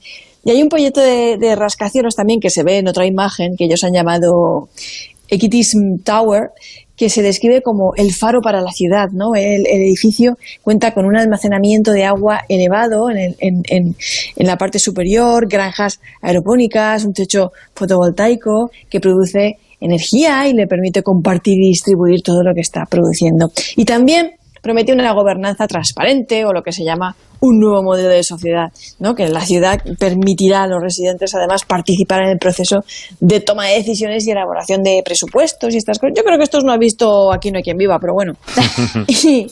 Y la limpieza, ellos dicen que ellos quieren aunar en este proyecto la limpieza de Tokio, la diversidad de Nueva York y los servicios sociales de Estocolmo. Así quieren que sea esta ciudad utópica, y la primera fase costará 25.000 millones de dólares, albergará 50.000 residentes en 607 hectáreas y solo se necesita encontrar un espacio adecuado y encontrar una financiación total de 400.000 millones de dólares. Manuel los tiene. Rápido. Manuel. Bueno, Manuel, venga. Sí, lo que pasa es que estoy ahorrando para irme de turismo espacial, entonces Claro, no sé que yo. todo no puede ser. O lo del crowdfunding de Matrix. También. Bueno, eso ya me interesa menos. Yo casi que prefiero irme a comprobar por mí mismo si la Tierra es redonda o no redonda. Quienes lo han comprobado ya, no deja de ser casual, llamativo, por lo menos, llamativo, que en Estados Unidos los movimientos muy cristianos, muy católicos, están vinculados a ideas, a proyectos un poco conservadores. Y los satanistas en Estados Unidos, estoy hablando, los satanistas todo lo contrario. Josep. Así es. El templo satánico, que es como se hace llamar esta congregación, obtuvo en 2013 el registro, ¿no? como entidad religiosa, y los satanistas crearon esta historia, o los pretendidos satanistas, porque yo soy muy pro satanistas de esto, si no ya lo veréis. Pretendieron plantar cara a las políticas conservadoras de George Bush. Pues fijaos que ahora que hay una tremenda polémica por la ley del aborto que se ha aprobado en Texas, ley del aborto, que, por ejemplo, hace que una joven que haya sido violada, como está en vigor esta ley, podría darse el caso de que el violador la denunciara a ella. Es algo así como una cosa tremenda, ¿eh? Pero fijaos, lo que han hecho este templo satánico a través de su página web es promover una respuesta buscando esa cuestión esquiva, ¿no?, de la ley, buscar el resquicio para poder plantar cara. Y fijaos que, por ejemplo, a mí me llamó la atención cuando tú entras en la web para saber, digo, ¿estos de qué palo van, no? ¿Son de Anton LaVey? ¿Son de...? No, que va. No, que va. Son gente que adoran la razón. Es decir, entre sus fax, por ejemplo, hay una que dice: si quieres vender tu alma al diablo, hacerte rico o unirte a los Illuminati, busca en otra parte. Y esto ya a mí me llamó la atención, ¿no? Porque estos nuevos satanistas aseguran no creer en la existencia de Satanás o lo sobrenatural, que esto también es llamativo. El templo satánico cree que la religión puede y debe divorciarse de la superstición, y lo que hacen es promover la creencia en un Satanás personal, pero no desde un punto de vista, llamemos, hedonista o de culto al cuerpo o al beneficio inmediato. No. Ellos dicen abrazar el nombre de Satanás para abrazar la investigación racional, alejada de las supersticiones arcaicas basadas en la tradición. Esto lo dice su web, estoy leyéndolo textualmente. Pues bien, claro, uno podría preguntarse: ¿la ciencia es Satanás? ¿La razón es Lucifer? ¿El pensamiento crítico es Belcebú? Estos tíos, no sé, yo creo que fue Juanjo, unos meses atrás, que no sé si fue en la tertulia o en algún artículo suyo, mencionaba el tema de una estatua que habían puesto en el Capitolio de Oklahoma, en la que se veía las tablas de la ley de Moisés, ¿no? Sí. Y ellos dijeron: oye, que si estos tienen derecho a hacer historia, nosotros también reclamamos también tener una escultura con un Baphomet, ¿no? El de Eliphas Levi. Y por ese resquicio legal consiguieron que un juzgado les diera la razón, y ahora tienes ahí al Baphomet de Eliphas Levi, ¿no? Bueno, pues ahora la campaña va sobre el tema de la ley del aborto, aprobada en Texas, como decía, que no solo prohíbe la interrupción del embarazo a partir del primer latido del corazón del feto, sino que además, como os decía, pueden darse, por ejemplo, si un taxista ha llevado a la chica hasta la puerta de la clínica y alguien lo ha visto, oye, denuncian al taxista y cobran $1.000 de recompensa. Que es muy heavy esto, ¿eh? Joder, o sea, están generando una especie de nueva Gestapo. ¿Qué han hecho? Pues animar a cualquier miembro del templo satánico que resida en Texas y desee someterse literalmente al ritual del aborto satánico dentro de las primeras 24 semanas de embarazo, se comunica con ellos y ellos utilizan el resquicio de que es un ritual, de que es una creencia, y por lo tanto ahí hay un problema casi constitucional con esa historia. Es decir, que los satanistas se han convertido en pro-abortistas, y aunque Joe Biden no se ha pronunciado al respecto de esta historia, sí lo ha hecho de la ley que califica prácticamente de inconstitucional. Hay muchos que ya le han tildado de dar soporte a esta gente del templo satánico, que lo que busca es, de una manera digamos simbólica, ¿no? Con trajes negros, con simbología abiertamente satánica, hacer un culto a la razón, al pensamiento crítico. Y para ello pues han empezado por el tema del aborto. ¿Qué os parece? Hombre, yo creo que a ver, llevan tiempo haciendo cosas. Me parece muy interesante el tema que comentaba Josep de la argucia legal, el tratar de convertir el aborto como si fuera un ritual dentro de la propia religión, y así un poco bajo el amparo de la libertad de creencias, pues intentar poder ejercer, ¿no? Practicar el aborto. Lo que pasa que yo no sé si eso realmente, no sé en Estados Unidos, por ejemplo aquí en España, si tú eres hindú, que yo sepa, no sé si habrá cambiado, pero que yo sepa, tú no puedes realizar una ceremonia de cremación con pira pública. Que a lo mejor dentro de tus creencias tú eres testigo de Jehová, a lo mejor, y hay graves problemas con eso, con el tema de las transfusiones sanguíneas. Pero quiero decir que por eso digo que no es tan fácil, que no es tan fácil eso, porque si no, claro, habría un montón de cosas que tú puedes inventarte la religión. Que tú imagínate con el contactismo, te inventas la religión que te dé la gana, dices que has tenido un contacto, pues como los israelianos y tal y cual, y puedes montar cualquier cosa, sino que hay un derecho general que se tiene que aplicar por encima de la libertad de creencias, ¿no? Gracias a eso, por mucho que tú seas animista, en España no se hace una ablación de clítoris, por muy animista que tú seas y por mucho que reivindiques tus tradiciones ancestrales. Pero a mí por eso decía que los abogados, digamos, del Estado ven con muy bajas probabilidades de que esta historia prospere. Pero en la misma medida en la que consiguen eco en los medios de comunicación, generan una segunda historia, que es la de la conciencia social. Y cuando hay mucha conciencia social que presiona a los políticos, estos presionan a los jueces, y al final pueden darse circunstancias,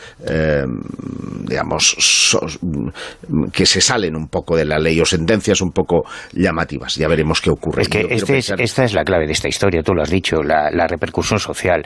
O sea, yo sigo la evolución de Lucian Graves y del templo satánico desde el principio, desde que se fundó.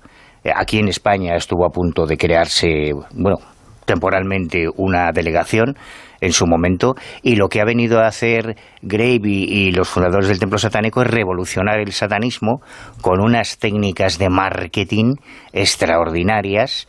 Es cierto, ellos además cogieron un nicho de mercado en el mundo de las creencias en Estados Unidos que afectaba a la comunidad LGTB, y lo convirtieron en su campo de batalla con un montón de actuaciones públicas defendiéndolos haciendo cosas como oficiar matrimonios de lesbianas y de homosexuales en un cementerio, en la tumba de la madre de uno de los congresistas que más perseguía a la comunidad LGTB.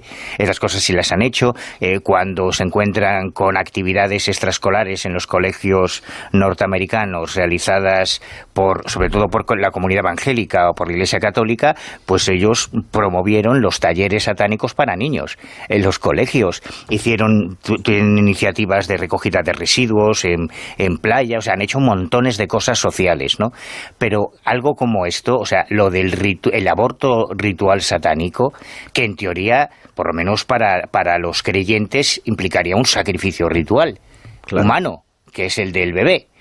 Que esto no tiene ni pies ni cabeza, y yo creo que estos tipos, que son muy inteligentes, lo saben perfectamente, y que esto ha sido un poco arrimar el ascua a la sardina para aprovechar Lo que pasa esta que polémica para hacer publicidad. Estos son muy distintos a los herederos de Anton LaVey, porque Anton LaVey, que era la Iglesia de Satán, realmente lo que ellos, o sea, no eran tan activistas. Lo que estamos hablando del templo satánico sí que son unos activistas, como dice Manuel, son activistas, tienen una carga ideológica muy clara, son más o menos tiran hacia la izquierda y van cogiendo un poco todos esos ideales, y han apoyado mucho la defensa de las minorías y tienen una carta de reivindicaciones muy clara, ¿no? Frente, en cambio, por ejemplo... Perdona, para que la gente se haga una idea y es muy fácil planificarlo en la mente.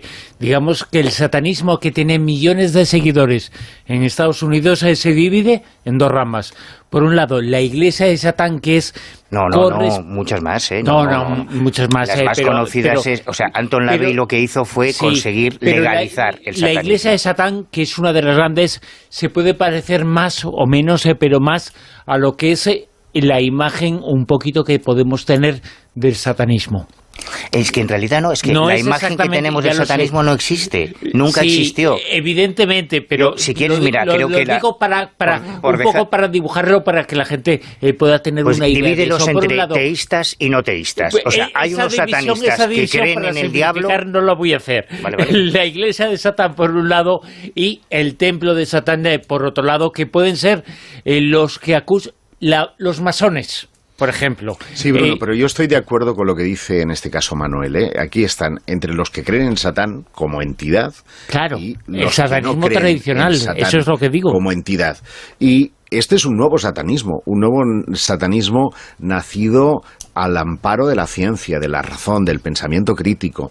Y de las redes sociales, es el satanismo millennial. De la juventud. El satanismo 2.0. De que la mayoría de sus seguidores pues están en una cuota de 30 para abajo. Es decir, es un nuevo movimiento social que sí utiliza sus vestimentas, sus símbolos, pero lo hace con un fin casi de provocación, antisistema. Aquí uno se pondría pelo punky, claro. Se pondría una cruz, qué sé yo, nazi o la nazi con el símbolo este de prohibido, ¿no? Tanto si es red skin como si es skin, y aquí lo que buscan es otro tipo de respuesta, porque el satanismo, sigue dando miedo, y esto lo sabe muy bien Manuel, que entiende mucho más que cualquiera de nosotros de este asunto, ¿no? Sigue dando miedo, y más en una sociedad tan puritana como es la estadounidense. Pero porque es el enemigo, lo que yo venía a decir. Es el enemigo necesario. O sea, en realidad el satanismo ha funcionado muy bien para las comunidades evangélicas y de hecho, Anton LaVey, en la Biblia satánica, el 9º precepto de la Iglesia de Satán, es que Satán siempre fue el mejor amigo de la Iglesia porque le ayudaba a mantener su negocio. Vale, pues yo eso lo aplicaría a los satanistas. Los satanistas han sido esa amenaza. Cada vez que aparecen, fíjate, es una realidad, comen niños, lo que decían de las brujas, la Inquisición. Sí, claro. Mado. Que en realidad lo que estos satanistas que se están autodenominándose a sí mismos como satanistas, lo que están tratando de hacer es ofrecer una especie de resistencia política o laica a la falta de sentido común que hay en Estados Unidos, porque realmente nos hemos encontrado en esta tertulia con noticias como que en estados como en Oklahoma se estaban aprobando leyes que permitían en exámenes de ciencia dar respuestas erróneas siempre y cuando estuvieran argumentadas y amparadas por la religión, pasando por ahí, y que un porcentaje altísimo de ciudadanos estadounidenses creen que el ser humano fue creado por Adán y Eva, no creen en las teorías darwinistas, prohíben, o sea, hay una presión enorme. Se prohíbe que se enseñen en las escuelas, en los institutos, como yo qué sé, vamos a ver, es que hay que entender el motivo y la razón de ser de estos grupos que al final pues lo que están haciendo es buscar una especie de argucia, eso, de ampararse en un telo, en una capa religiosa, pero que en realidad lo que hacen es tratar de hacer un poco de contraposición porque están perdiendo la batalla en Estados Unidos. Mado, Estados ese es Unidos, el juego que democrático. Es decir, si tú quieres admitir las creencias, para un católico el aborto es una monstruosidad. Para un católico la homosexualidad es antinatural. Y si ese católico es el pastelero de la esquina, pues bueno, allá él, que se lo guise, él se lo come. Pero si es el gobernador... Claro, el problema es que si es el gobernador de un estado o es un congresista con poder, si es un tío consecuente con sus creencias, va a hacer lo que hacían los inquisidores cuando quemaban a las brujas, porque creían que tenían razón en hacerlo. Y vamos a escuchar música en este momento. Vamos a escuchar ahora mismo a Mozart, la música de Mozart. Y ahora vais a saber por qué escuchamos esta canción.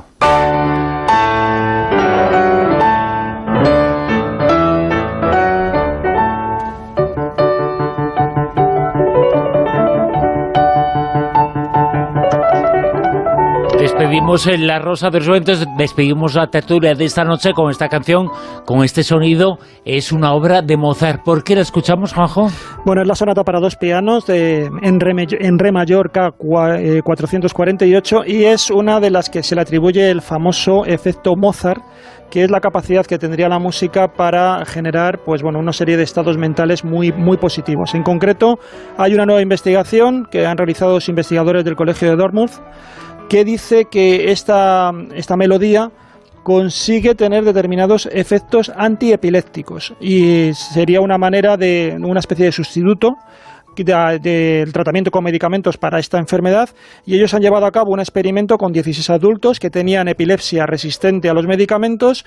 Se les pusieron diferentes clips musicales de entre 15 y 90 segundos de diferentes melodías, y una de ellas era esta famosa sonata sobre la que se ha escrito mucho, se han hecho muchas investigaciones. Ya desde los años 90 se empezó a especular con los efectos terapéuticos que tenía esta melodía, pero claro, lo difícil es conseguir demostrarlo. Este nuevo estudio lo que han hecho ha sido a estos 16 adultos colocarles un electroencefalograma y mirar a ver qué actividad cerebral tienen cuando escuchan esta melodía. Y efectivamente, por lo menos en este primer estudio, han conseguido demostrar que activa determinadas áreas del lóbulo frontal, que justamente es el área responsable de las emociones.